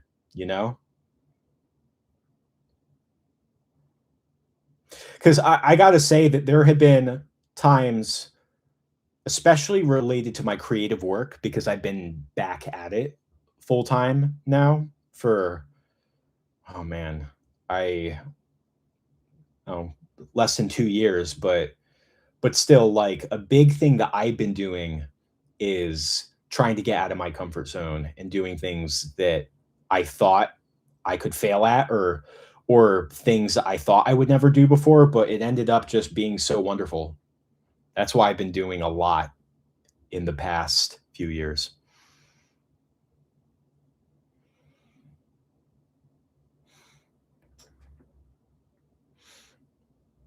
Yeah, I'll never forget. Anyway, That's that subject aside, coming back to Flushed Away, it's like, yeah, I remember I remember I vividly remember getting my copy of Flushed Away. Vividly. And yeah, I loved it when I was a kid. The I thought that the slugs were funny, but I also felt like I was being pandered to by them, you know what I mean? Because they're very like they were like clearly all over the marketing for the film, and they have like numerous like random, laugh out loud moments and stuff like that that are like, if you're a kid, I mean, you'll go nuts, you'll love them, but if it doesn't land, you're like, ugh. They're kind of like minions, It's just like, oh, funny thing, make funny voice doing funny stuff. But yeah, there was this one joke that me and my sister would quote like constantly. It was the one where like Roddy, he's like in his bedroom, he's all sad because he just lost like Rita, his only friend. Like she went back to the the sewer, and then the slugs like are on the windowsill. They come off of it an umbrella and they're like, "Lonely, I'm Mr. Lonely. I have nobody." And it's just like, yeah, I thought that was so funny. So goofy.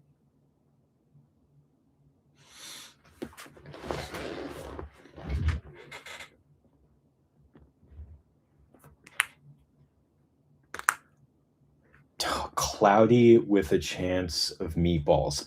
I saw that in the theaters when it came out. And I vividly remember that Cloudy with a Chance of Meatballs, that film came out on my birthday. I remember being blown away because I saw my birthday on like a theater marquee. It was like, or rather, a poster for a film. September 18th, 2009. I was blown away by that. But yeah, that was a great animated movie.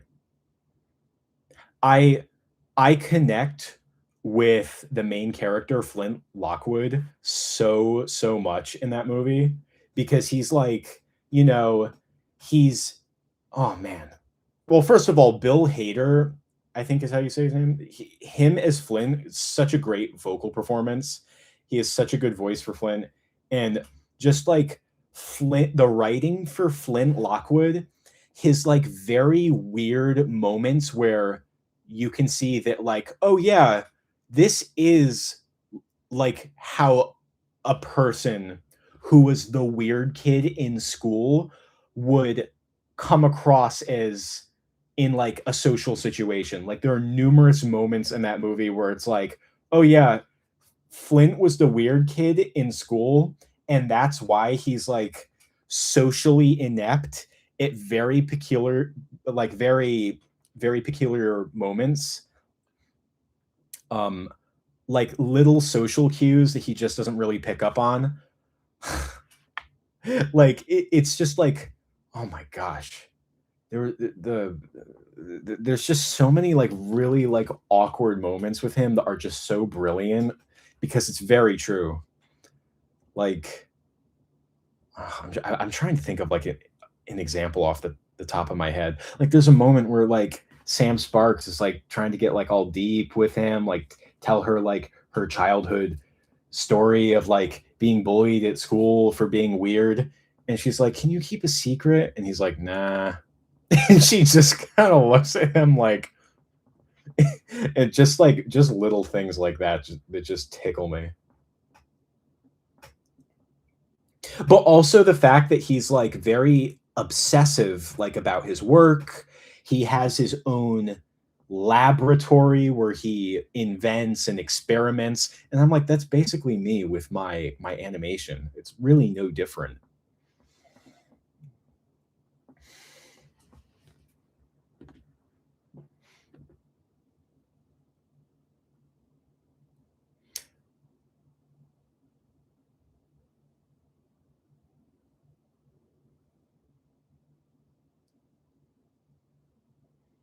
Yeah, we're approaching the 2 hour mark.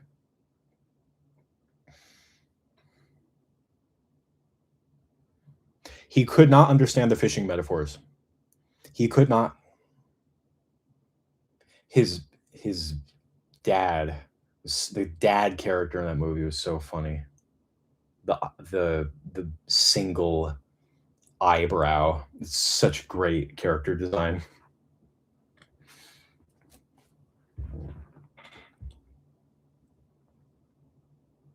Yeah, I'll make these hands look pretty later. But the hands are there. Giving them the string instruments. All right. I think I am going to call this stream at 2 hours, so about 15 minutes to go. But I am going to start applying clay to the other guy. Where is he? Hold on a second. Here he is. Just going to have to speed run this. Oh. Yep. Sometimes it falls. Where is my floral tape? I lost the floral tape for 15 minutes yesterday, and it was driving me crazy.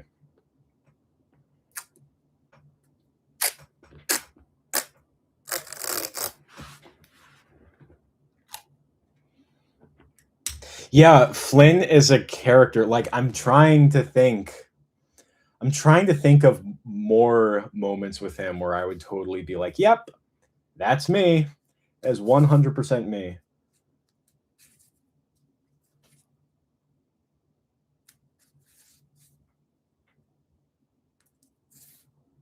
Yeah. And then there was the sequel, which I thought was really good. Apparently a lot of people did not like the sequel, but I think it's good. It's absolutely nowhere near as fresh as the first Cloudy with a Chance of Meatballs, but it's still good. I think most of the voice cast is back. The style of humor is the same. It's just more of the first movie. I mean, if you do not like puns, I do not think you would like the second movie. Definitely not. If you're not into puns. But no, the second movie's good. Oh, actually, you know what? What I cannot stand about the second movie is there's this strawberry, this sentient strawberry character, and it has the most annoying voice. And they do the thing where he's important to the plot or something like that. But I can't stand his voice. It drives me crazy.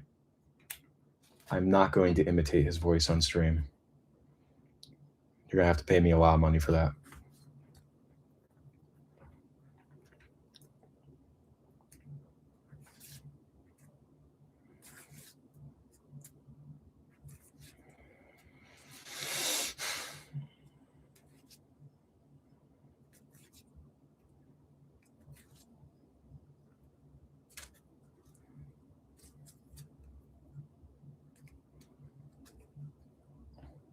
Roderick Rules. Are you talking about the book or the film? I did not watch any of the Diary of a Wimpy Kid movies, but I did read the graphic novels. I was really, once I hit a certain age, I just wasn't a reader at all. But the Diary of the Wimpy Kid books, I was really into those. What I loved the most about Diary of a Wimpy Kid was there was this do-it-yourself book where you could make your own Diary of a Wimpy Kid diary, and me and my sister loved that thing.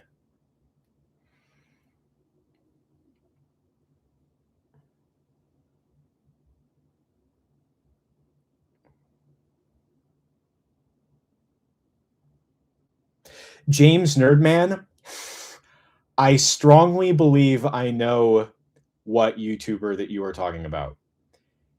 And you know what? Let me follow up a bit on what you said.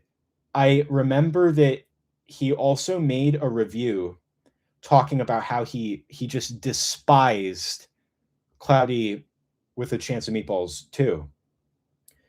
And then he remarked about how he already really, really, really didn't like the first one. And I remember just thinking, like, wait, what did you expect? It's more of the first Cloudy with a Chance of Meatballs. I am pretty sure, I have a strong feeling you and I may be talking about the same um, YouTuber. Mainly reviews cartoons.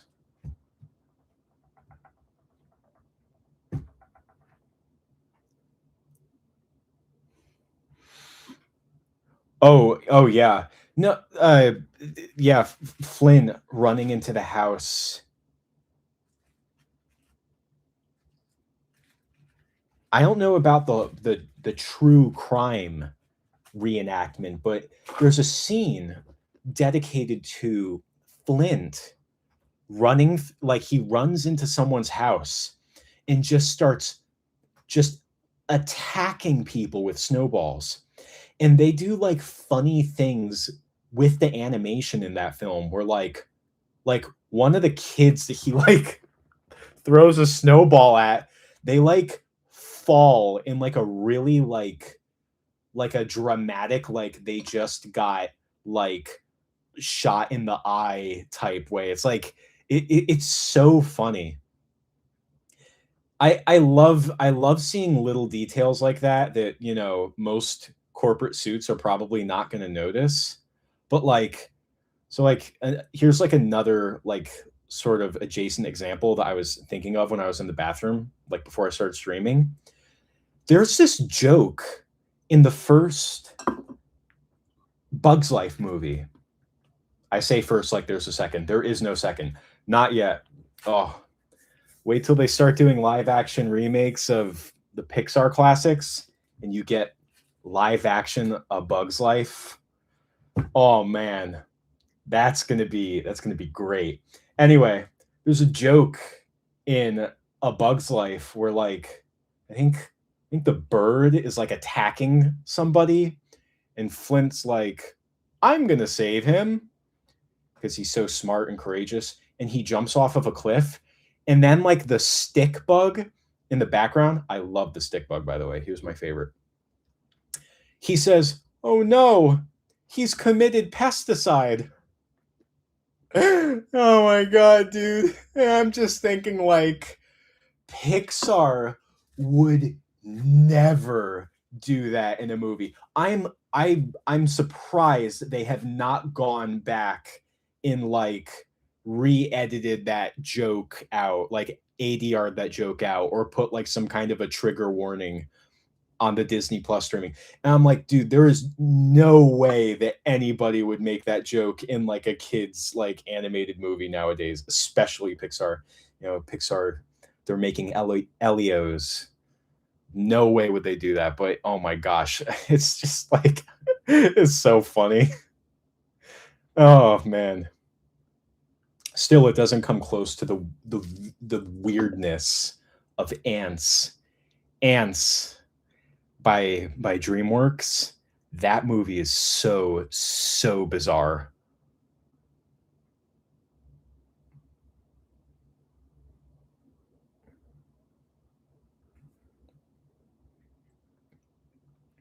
Geist Phoenix. So like I actually it's funny that you bring that up because I actually have seen the Equestrian Girls, My Little Pony. So the thing was when I was a teenager, my sister, she was very young and she would watch all those like, you know, girls animated TV shows. She watched a lot of like girls animated shows growing up, but she would watch My Little Pony. And I remember like thinking like, "Oh, this is like I was like kind of into it." Like I mean, I didn't mind having it in the background because it wasn't like the other things that she would watch where it was like, "Okay, this is clearly made for really really really little kids." It's like My Little Pony, Friendship is Magic seemed to have this like appeal where it's clearly an animated kid shows for girls, but it doesn't feel like it's talking down to its audience because it's a kid show. You know what I mean? It like it did not like it was just the characters seemed like they talked like real people. You know what I mean? But yeah, I remember there was an episode where well, one of the ponies has like a little dragon man as a friend, an old purple dragon man. And then there's like an episode where he becomes like big, like a big dragon because like he finds treasure and apparently they're like, "Oh, dragons, they love treasure." And like he gets bigger and bigger and he keeps collecting more stuff and he's like hoarding treasure. And I thought that was funny. I was like, "Oh, yeah, I guess dragons they do like a dragon always has like a castle or like a princess or like a pile of gold. I guess that makes sense. I mean, probably remember that episode because I really, really, really love dragons.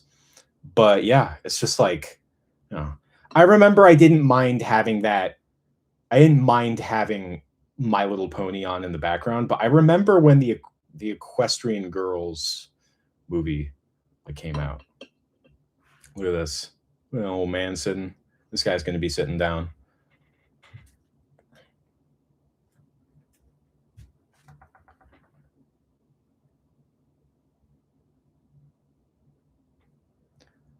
Oh, yeah.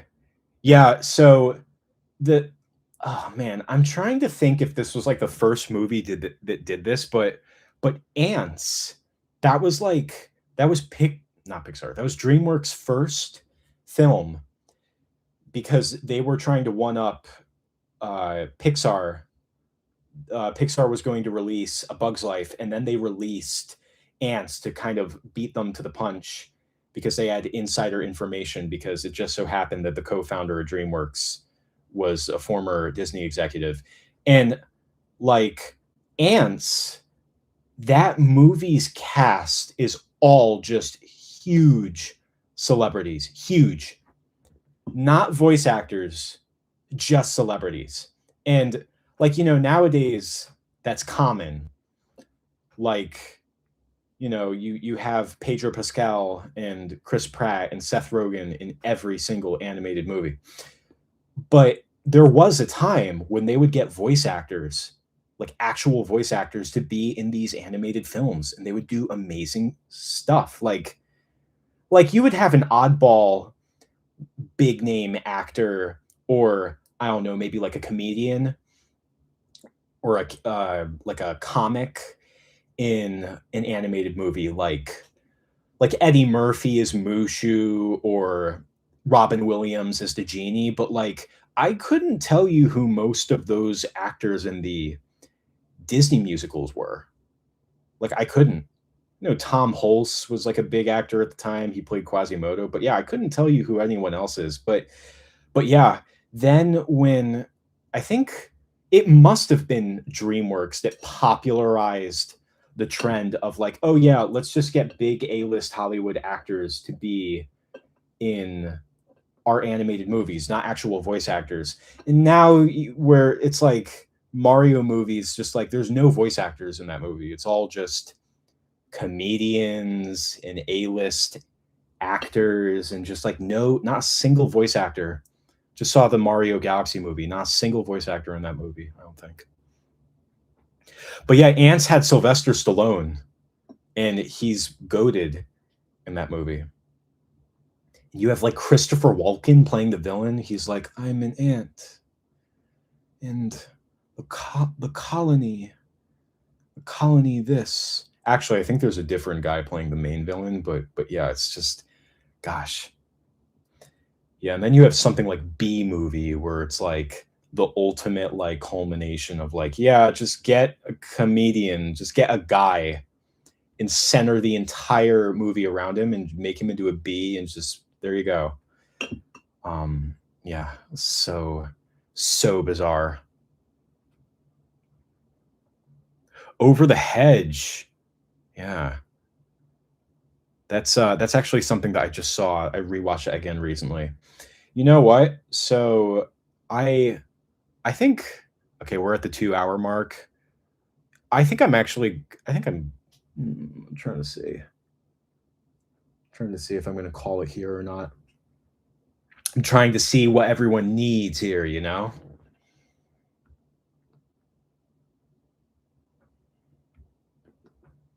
Yeah, I'm trying to what position he's gonna be in. He's gonna need a head. The most annoying thing is it's like I gotta go to the bathroom and wash my hands off. This does not come off easy. But yeah, you get me talking about animated movies, I'll go for a while. But you know what? I'm at the very least, I'm going to do a little break. I'm going to insert an ad now, and I'm also going to get up and walk away for a bit. I got to move a little bit. So I'm going to insert an ad here, and I'm just going to wrap up. Then I'll come back. Oh boy. I'm going to put the lens on and just mute. Ugh. I think that's hold on a second. I don't have some kind of interface to just pause a stream. I haven't gotten to that level yet. All right.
All right, we're back.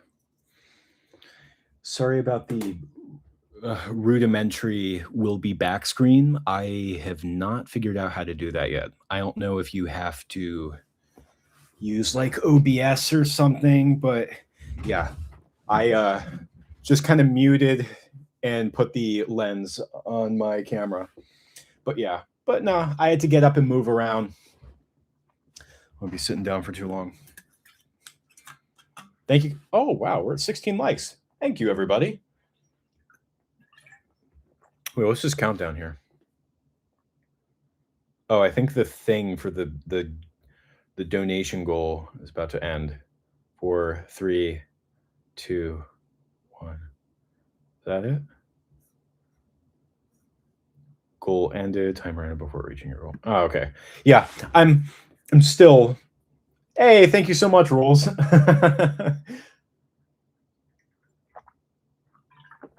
17 indeed.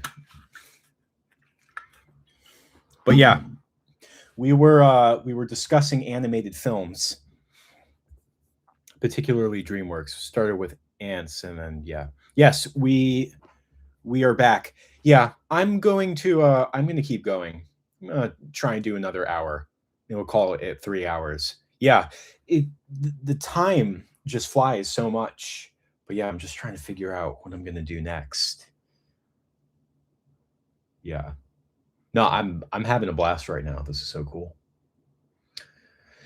Now that my hands are a bit washed, I'm like, okay, what color am I going to interact with first? I'm going to have to do the string somehow. All right, you know what? I think I'm going to give this guy a bit of a head. I have to keep looking up like what Popeye characters are there?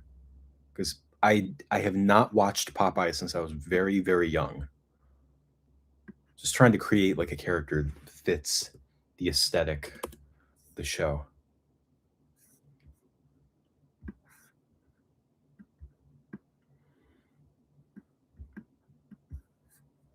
Okay.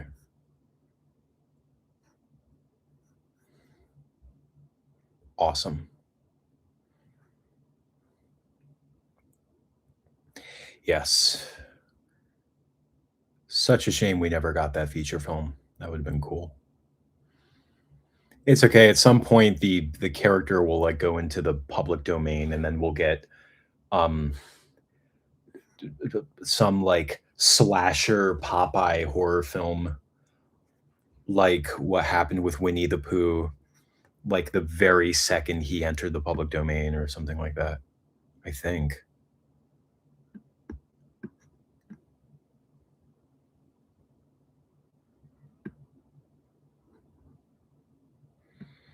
Let me just start with the head.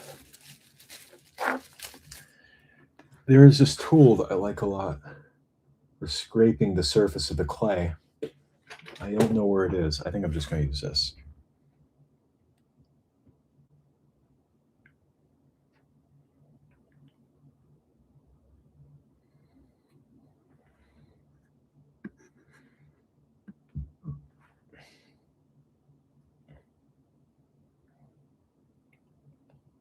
All right.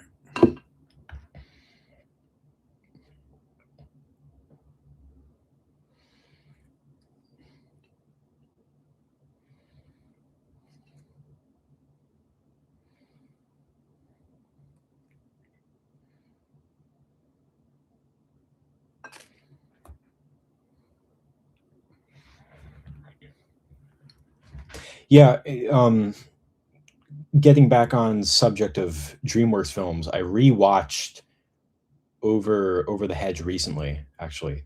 That was another movie that I just loved from my childhood. Simple story, fun little premise, cute, good bits of comedy, memorable characters. It's just a pretty solid kids animated movie. I think the worst part about Over the Hedge is just the art style. Like it's well animated, but like I don't think that DreamWorks, like early DreamWorks CG animated movies had like the best art style. I'm trying to think. Like like nowadays their animation is getting like a lot better. Spring Break Road Trip. Yeah, uh good vibes with Over the Hedge. I will say though, I like I think I think Over the Hedge is better than that Ghibli film, Pom Poko, the one about like the raccoon people that like steal stuff from the humans. It's been so long since I've seen that film.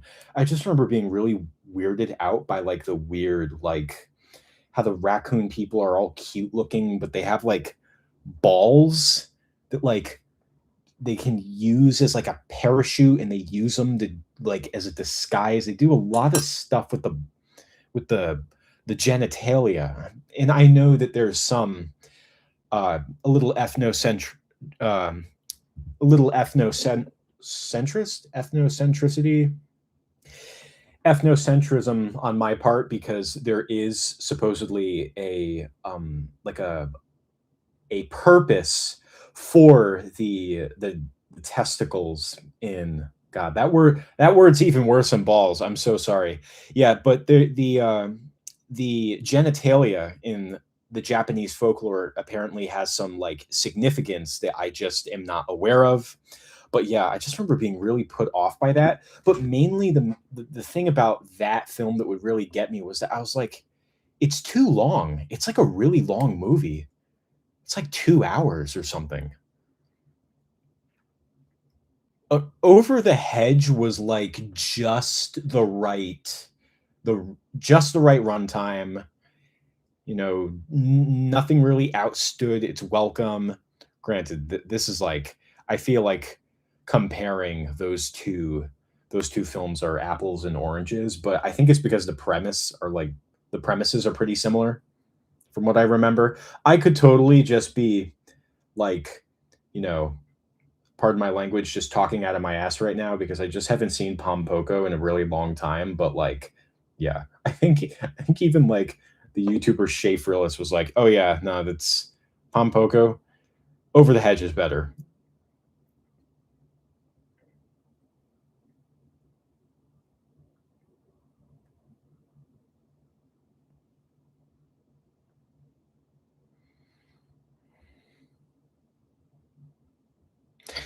Yeah, when the new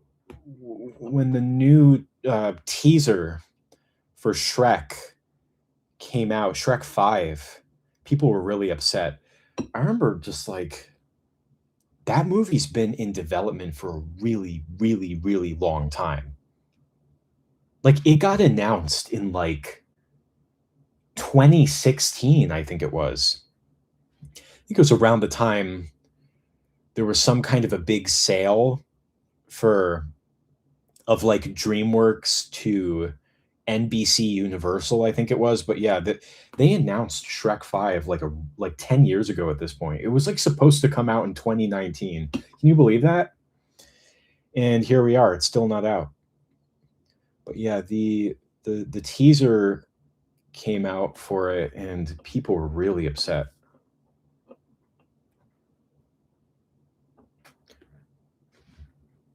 I'm going to be totally real with you guys. I like don't feel very strongly about the the Shrek 5 teaser one way or another. It's just kind of like, whatever. There wasn't anything about it that really hooked me.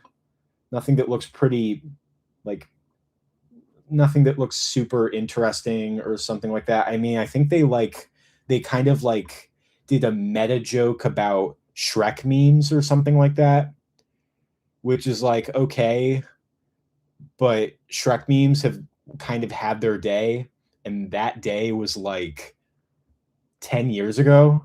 When did Shrek memes stop being a thing? Anyway, makes the movie already kind of come off as a bit dated. I'm just hoping that they're able to even come close to the inventiveness and just spectacular execution of the new Puss in Boots film, Puss in Boots 2, but I think that's just kind of setting myself up for disappointment because that new Puss in Boots movie is amazing.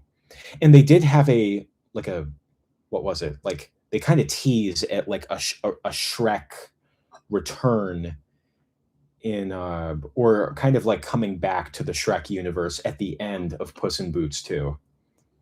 Spoiler warning. Sorry about that. But it's just like yeah, I that is a high bar to clear. I don't know if they can pull it off, but yeah, more power to them. I don't know if I'll see Shrek 5. I'm not going to see Toy Story 5. I'll probably see it when it comes on to Disney Plus, but I'm not particularly compelled to go see Toy Story 5.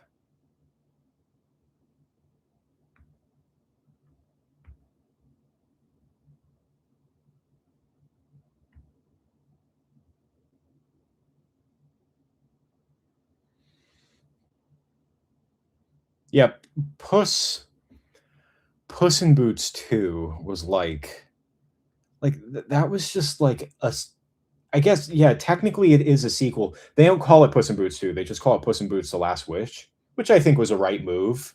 It is so stylistically different from the first Puss in Boots, which I remember just being a very average, lame, uh, like Shrek spinoff. It came out like a year after they put out the final Shrek film. It seemed like they were really just lining up the Puss in Boots film to come out just right after the final Shrek film to just earn a little bit of more money from the Shrek name.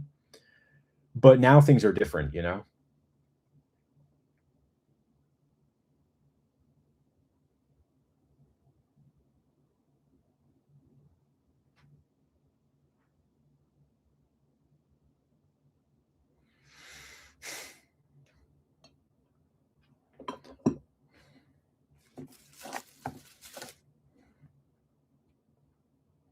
Yeah, as for the art style, which I have oh so strategically managed to not talk about so far, I really don't like I'm not that pestered by it. It is a bit different, but if anything, I'm surprised that it's not more different than the original films. Cause like so the animation art style in the first four Shrek movies is really interesting because it looks it doesn't look good, but in a way that's also kind of that's like kind of the point. Like the human characters definitely kind of fall into the uncanny valley. Granted, it's been a while since I've rewatched the first Shrek. I think I got to rewatch that one because I think it's about time. Shrek 2 is usually my go-to Shrek movie. Shrek 2 is great. It's such a great sequel. Shrek 3 is oh god, it's the worst Shrek definitely. I don't think I've seen that in a while. Not super compelled to go back and revisit it. Shrek 4 is I think kind of a weird one. It's it's way more serious than the other Shrek movies. Way more serious. But I do feel like it commits to its serious tone. It's retelling of like It's a Wonderful Life, which I think because it commits to it, it just kind of works. But when I think of the Shrek series, I don't think of Shrek 4. Yeah, but Puss in Boots: The Last Wish was just there was no reason that movie had no business being as good as it was. No, it had oh my gosh. Like it did not have to try that hard. And it just it worked. It's a perfect movie.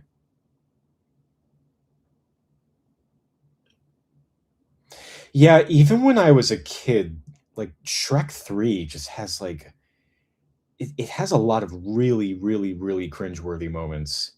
I should probably rewatch it.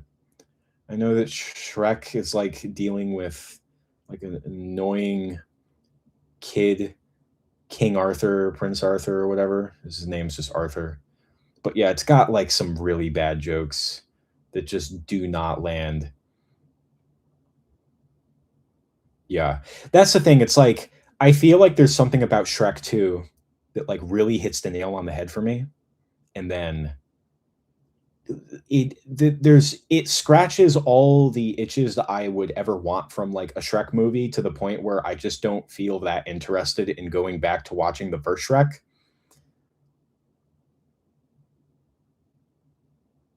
I think I have to rewatch those movies all chronologically just to kind of get to the core of it. But Shrek 2 is just great.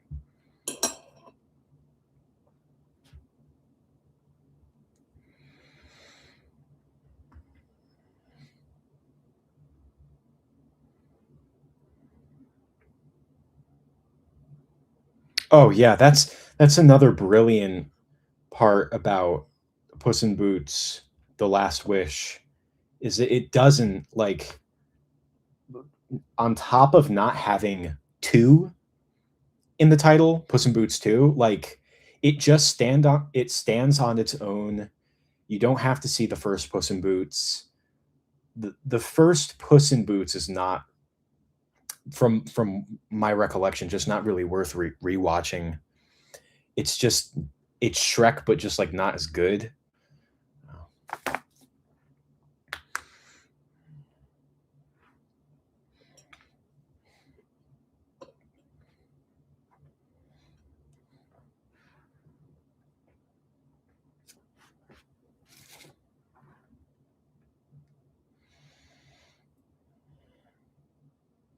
Oh yeah, James, thank you for reminding me. Yeah, I was talking about like the art style in the Shrek films. So different than Puss in Boots 2, but like when you look at Puss in Boots 2, like even just looking at the background characters, just like the random people in the back, the crowds, like the extras, the NPCs, when you just look at people in the background, it's like they look nothing like the background characters in any of the other Shrek movies. Like they don't. Like they embrace the exaggerated look of cartoons. And yeah, the like the Shrek films, they're really not nice looking, but that's also like kind of the point. Partly it is because the animation's dated, older technology's just gotten better. But like I do feel like that the subdued, realistic portrayal of these fairy tale landscapes and characters is part of the commentary. But I am curious to see like you're going to have a really hard time making a very resonant, compelling fifth Shrek movie, especially now after they've done Puss in Boots 2 and shown that Puss in Boots 2 could like embrace a whole new direction of this fairy tale nursery rhyme Shrek universe. But the appeal of Puss in Boots 2 isn't I don't it's largely very different than the appeal of the Shrek movies. So we're just gonna have to wait and see. Don't know if I'll see Shrek 5 in theaters. Very unsure. Not super like I don't know. I mean, we've only had a teaser so far, not even like a proper trailer, but like the teaser to me was just kind of unremarkable. So I think. Yeah, this guy's gonna have a detailed face. That's what he's gonna have. Yeah. Yeah, I'm gonna do that. Three fingers or four fingers rather is kind of messing with me here. On the other characters, it's not that noticeable. Maybe I'll just get that nailed down. Just need some consistency here with the fingers. What I'm gonna work on next. Here, you know what? Oops. Yeah, there's a lot going on at this table. A lot. I can't wait to have that new desk in the other side of my room.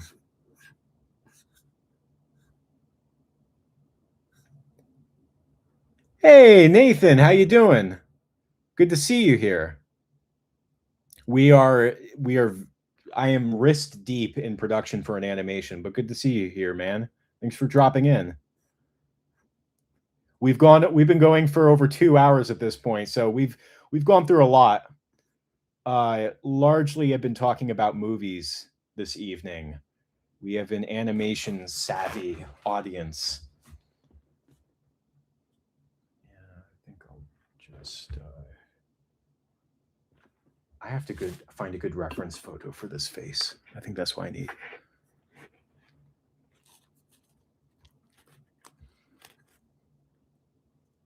But yeah, feel free to join in on the conversation. We're all just talking animated film here. A lot of sculpting to get done here. Just starting a new character, and we have 4 other characters here that are all just in progress, different stages. Actually, you know what? This guy could use a nose. That's what I think. This guy right here.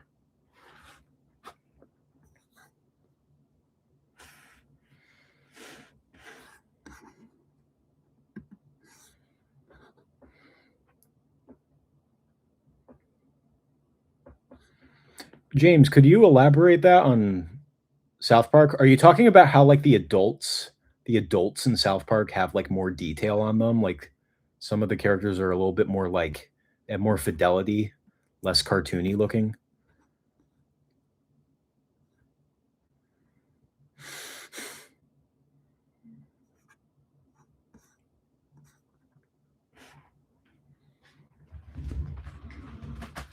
Where's that orange? Let's see. This guy needs an orange nose. Ugh. Here it is.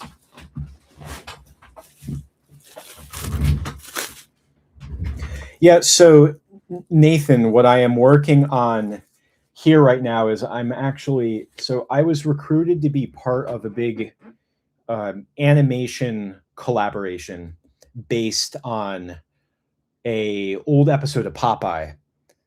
It's a reanimated collab, if you're familiar with that. I haven't done a reanimated collab since before the pandemic, but yeah, reanimated collabs were very popular at one point. It's a reanimated collab. You reanimate an old piece of media. Sometimes it's a video game, sometimes it's a TV show or a film, but you rally together animators to each animate a shot, creating a big just one final project. It's a really big operation, and people, they do it voluntarily, and I couldn't imagine how much ongoing work it must be to run a reanimated collab. But I was contacted by someone who's running one, who has a background. He's done reanimated collabs before, and one of the things that drew me to this particular project is that the animators and artists that they have working on this collab are really, really good. From what I've seen so far in the Discord server, it is some of the best, consistently good quality of animation that I have seen in a collab like this at this scale. Because I've done several reanimated collabs, and this has the best looking art I've seen. So I was like, yeah, I'll be a part of it. I was very busy over the winter, so I really haven't touched my scene much since I've been recruited, but now I got some free time, and now I'm getting it done. I'll have these polka dots probably a bit later. Oops. But yeah, I'm pretty much making like a 45-second movie here. Same amount of work. I have to make all these puppets. But I'm in between projects right now, so I figured why not get it done and why not stream my process. Thank you. Yeah. So a lot of them are off camera right now, but like, oh man, just to, I guess, a little progress update. I'll show you guys in just a sec. Show you, Nathan, who I have completed so far.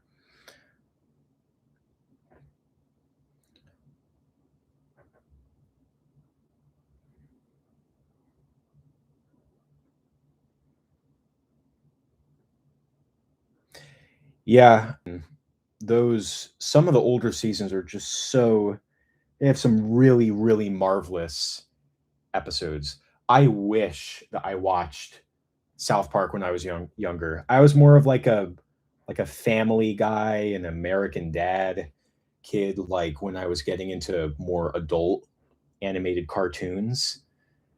But the writing in something like South Park compared to Family Guy is like night and day. Night and day.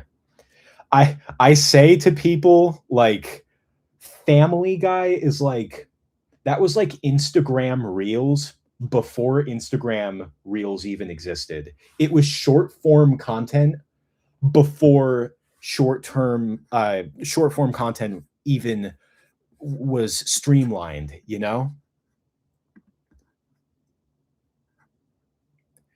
Yeah, it's like you watch an episode of Family Guy and they bombard you with so many references and so many jokes that are not dependent on the story or the plot of the episode. Hold on a second, I got it. You gotta get a color over here. Ugh, boy. I'm just busting out all of my different colors. But yeah, like they'll just throw out as many jokes as possible referencing different stuff.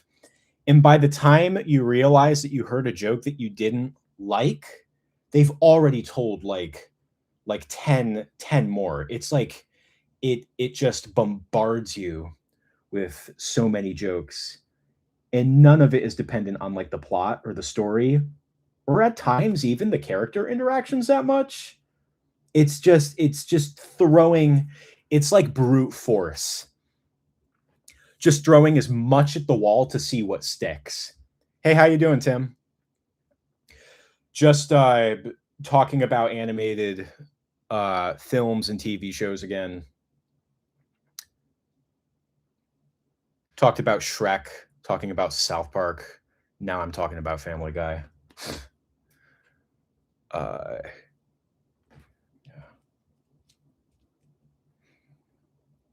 I'll give him some stripes over here. You have a little Captain Popeye here.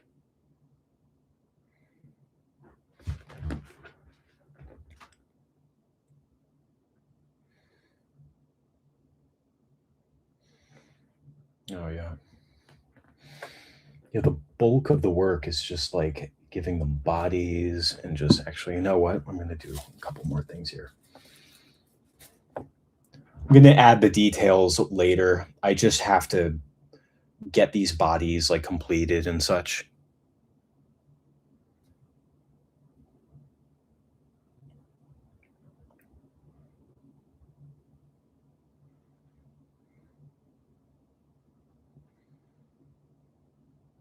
Yeah, Family Guy also had weird things where it was like the writers changed and the characters changed, and yeah, those earlier seasons are way different than these seasons that would come after.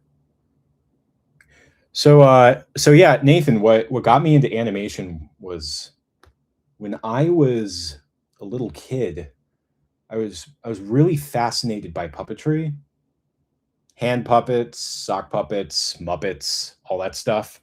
I was so into it. But when one day I met like this couple that had they created a little stop motion short film in their living room with just some clay, and they showed me their film. It had like editing and everything, like fun, like early 2000s editing. I think they actually had made that show, or their animation project. They made it, I remember it was Christmas 2000, so it was before I was born. But they showed it to me, and I was so amazed by it. And then afterwards, they showed me the props. They had puppets just like this, same clay, everything. They showed me the props that were in the film, and I was completely blown away. I was like, this is amazing. Like, you're telling me that you can create an entire cartoon show, funny characters, editing, plot, sound effects, just like all of that stuff. You can just do that in your living room. I'm like, I got to learn how to do this. And then the husband, he showed me what his process was, or just like how you did it. Picture, click. But yeah, it was just it was amazing.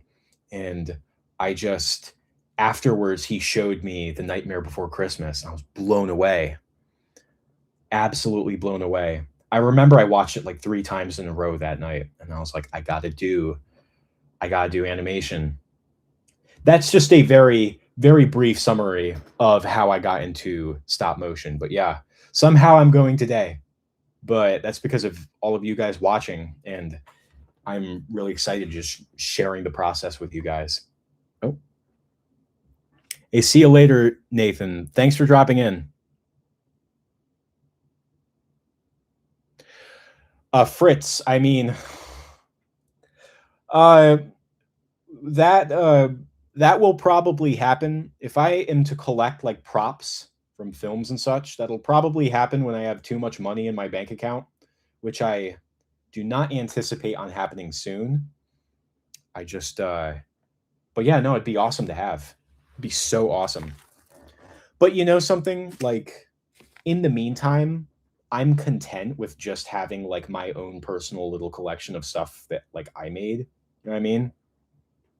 No one's no one's really coming into my living space but me, really. So, you know, if I want to do it for me, I will put my money down and get like a prop from a film. But otherwise, it's just I'm kind of fine with just having my own thing, making my own stuff.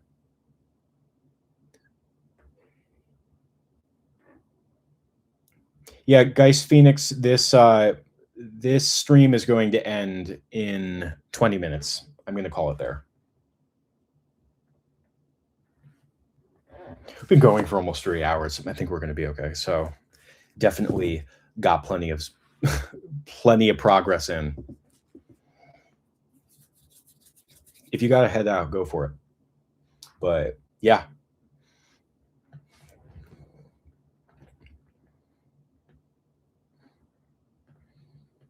Where is the... All right.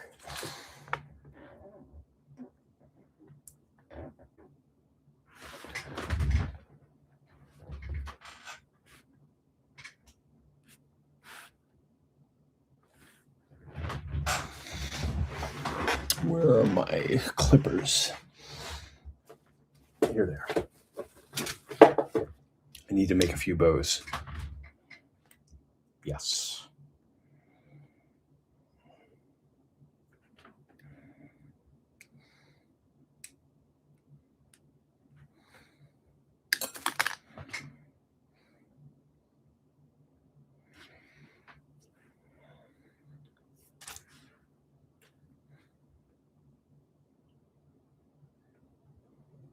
Hmm.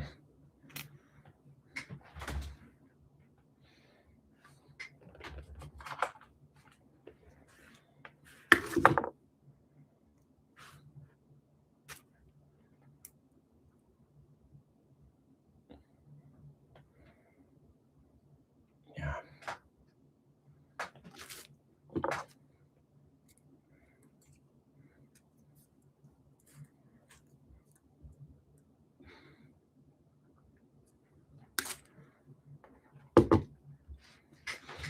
You hope they don't make a Toy Story 6. All I can say is it really just depends. It depends on if Toy Story 5 makes money or not. And if you think Toy Story 5 is going to make money, there's probably going to be a Toy Story 6. I guarantee it.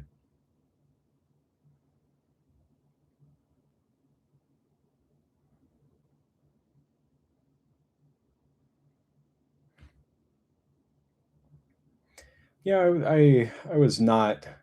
I'm not really sold on the Toy Story 5 trailer that they put out. I'm just there's nothing really about it that is really hooking me. I'm sure it's going to have great animation and a perfectly adequate story and lots of fan service, but I don't know what else is there, you know? I'm fine with the first 3.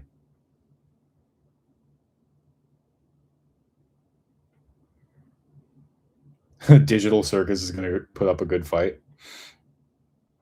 Yeah, I I don't know if you're suggesting that they're making a Digital Circus movie.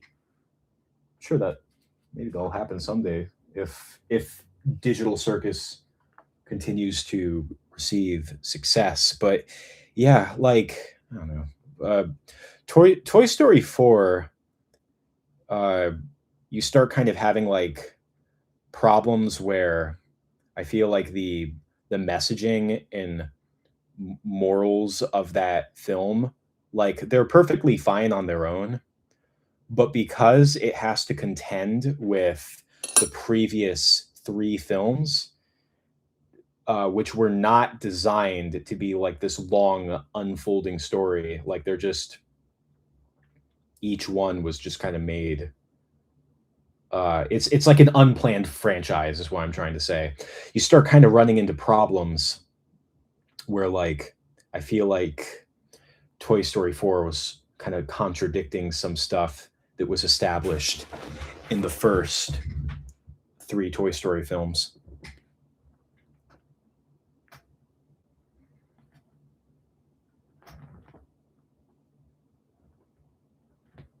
Wait, it was they're releasing the last episode in theaters? What? Really? That's the thing, I know very little about, like, what's going on with this contemporary animation, like web series things. Like, I saw that Digital Circus was also on Netflix, and I'm like, "Wait, isn't, like, a defining characteristic of the show that it's like an internet series or a YouTube series?" I know that it was on Netflix, but theatrical release. I mean, if they do that, like, more power to them.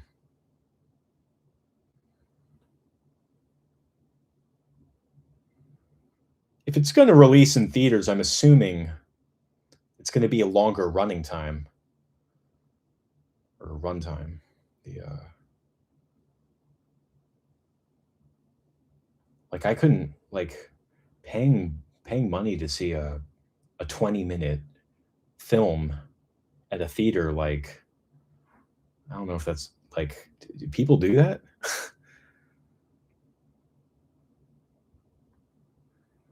Hmm. Licensed to Netflix, yeah. Yeah, I don't know anything about, the all the behind the scenes stuff, but no, it's great if they can do it. The property is working.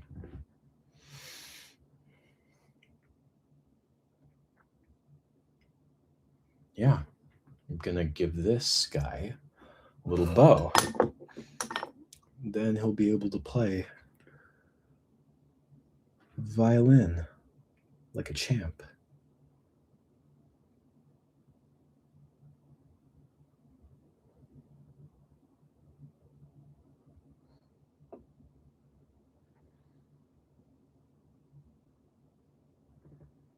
Yeah, it looks good.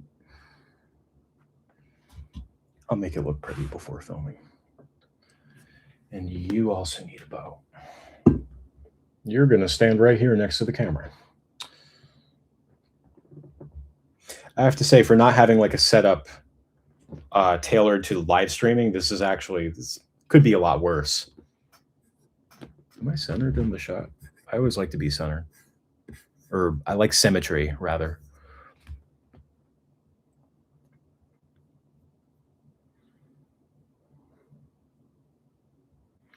Yeah, I just saw digital digital circus recently, and yeah, it's good. It's fun. Reminds me a bit of Don't Hug Me, I'm Scared.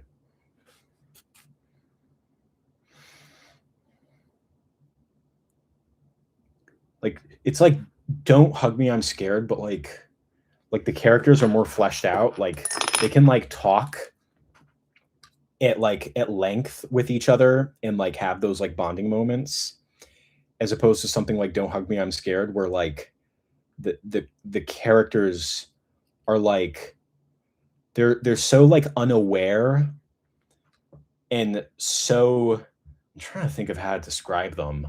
Like they have a dynamic with each other, but they're also like there's almost like a soullessness about them where it's like, yeah, these are just like puppets, like in a giant playset that's being controlled by this one being that they'll never truly know. Like they're just dolls in a dollhouse.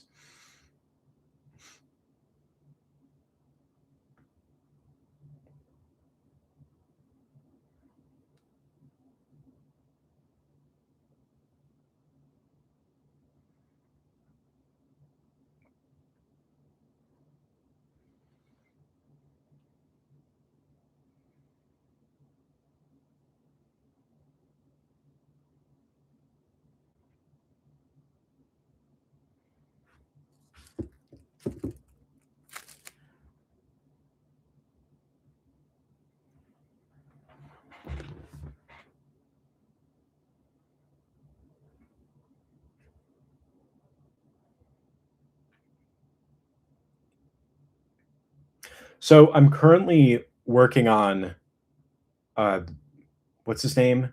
Eugene the Jeep, I think his name is. He's going to be playing a cello. So this what's unique about this reanimated collab is you have a lot more creative freedom with the scenes that you reanimate. So you're doing more than just reanimating the shots. You have the ability to add references, additional plot, uh, additional music, additional sound effects. You can they encourage you going far beyond the original scene, making it more horrifying and stuff like that because it's a horror themed project.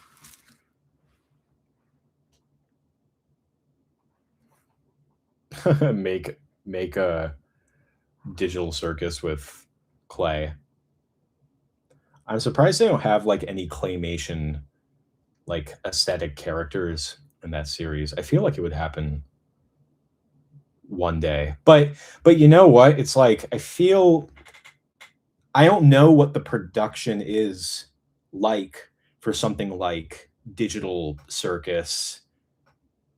I don't know what their production house is structured like. I don't know if it's mainly comprised of like remote jobs or if there's like people if they have like a big studio where they have animators working in house. I know nothing about how that works. But I feel like if they were to do like a clay animation character, I feel like they would do it CG.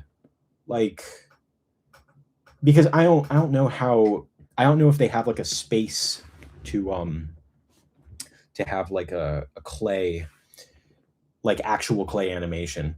I have been contacted in the past by people running projects where they needed clay animation, and I was able to supply it to them like by doing this because I have the clay, I have the setup, and I have the manual dexterity to do it. Not a lot of people are doing like this style of clay animation. It's pretty obscure, I think. but I would totally be down to collaborate. But that's like one of the reasons why I'm just trying to put like my process up on YouTube a bit more. So it's like, maintaining some uh keeping up that like awareness in the public eye of like, yeah, there is someone out there that does stuff like this. Granted, I have other means of like putting this clay animation towards like Brick Bob Films. I want to do more clay animation and put it in with Brick Bob Films because that it's just like that clash that you get, so much fun. All right. We are approaching the 3-hour mark. And I think I'm going to call it here. But let me just show you kind of what we got. Yeah, we have a string trio playing here.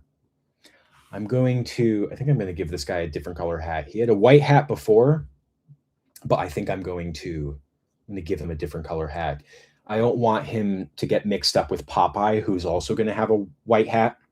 But yeah, there's going to be a shot of like these guys playing uh, a piece as like the ship is going down, kind of like parodying Titanic. But yeah, it's looking pretty good. So it looks like on the stream. I'm going to call it here. I think it's getting kind of late and we've been going a while. But thank you guys all very much for joining in. And maybe I'll do another stream soon. It was great having you all. And definitely would maybe like to try doing like a stop motion live stream because a lot of time goes into the preparation. But the filming, that's like, I don't know how exciting that would be to watch on stream, but like if you guys dig this, the animation, that could be pretty fun. Only thing is, especially with animation, I get really obsessed, like really into it. But yeah, I think I'll definitely try that soon. All right. Thank you guys so much for joining. Take care, and I'll see you again very soon. This is Lorenzo signing off.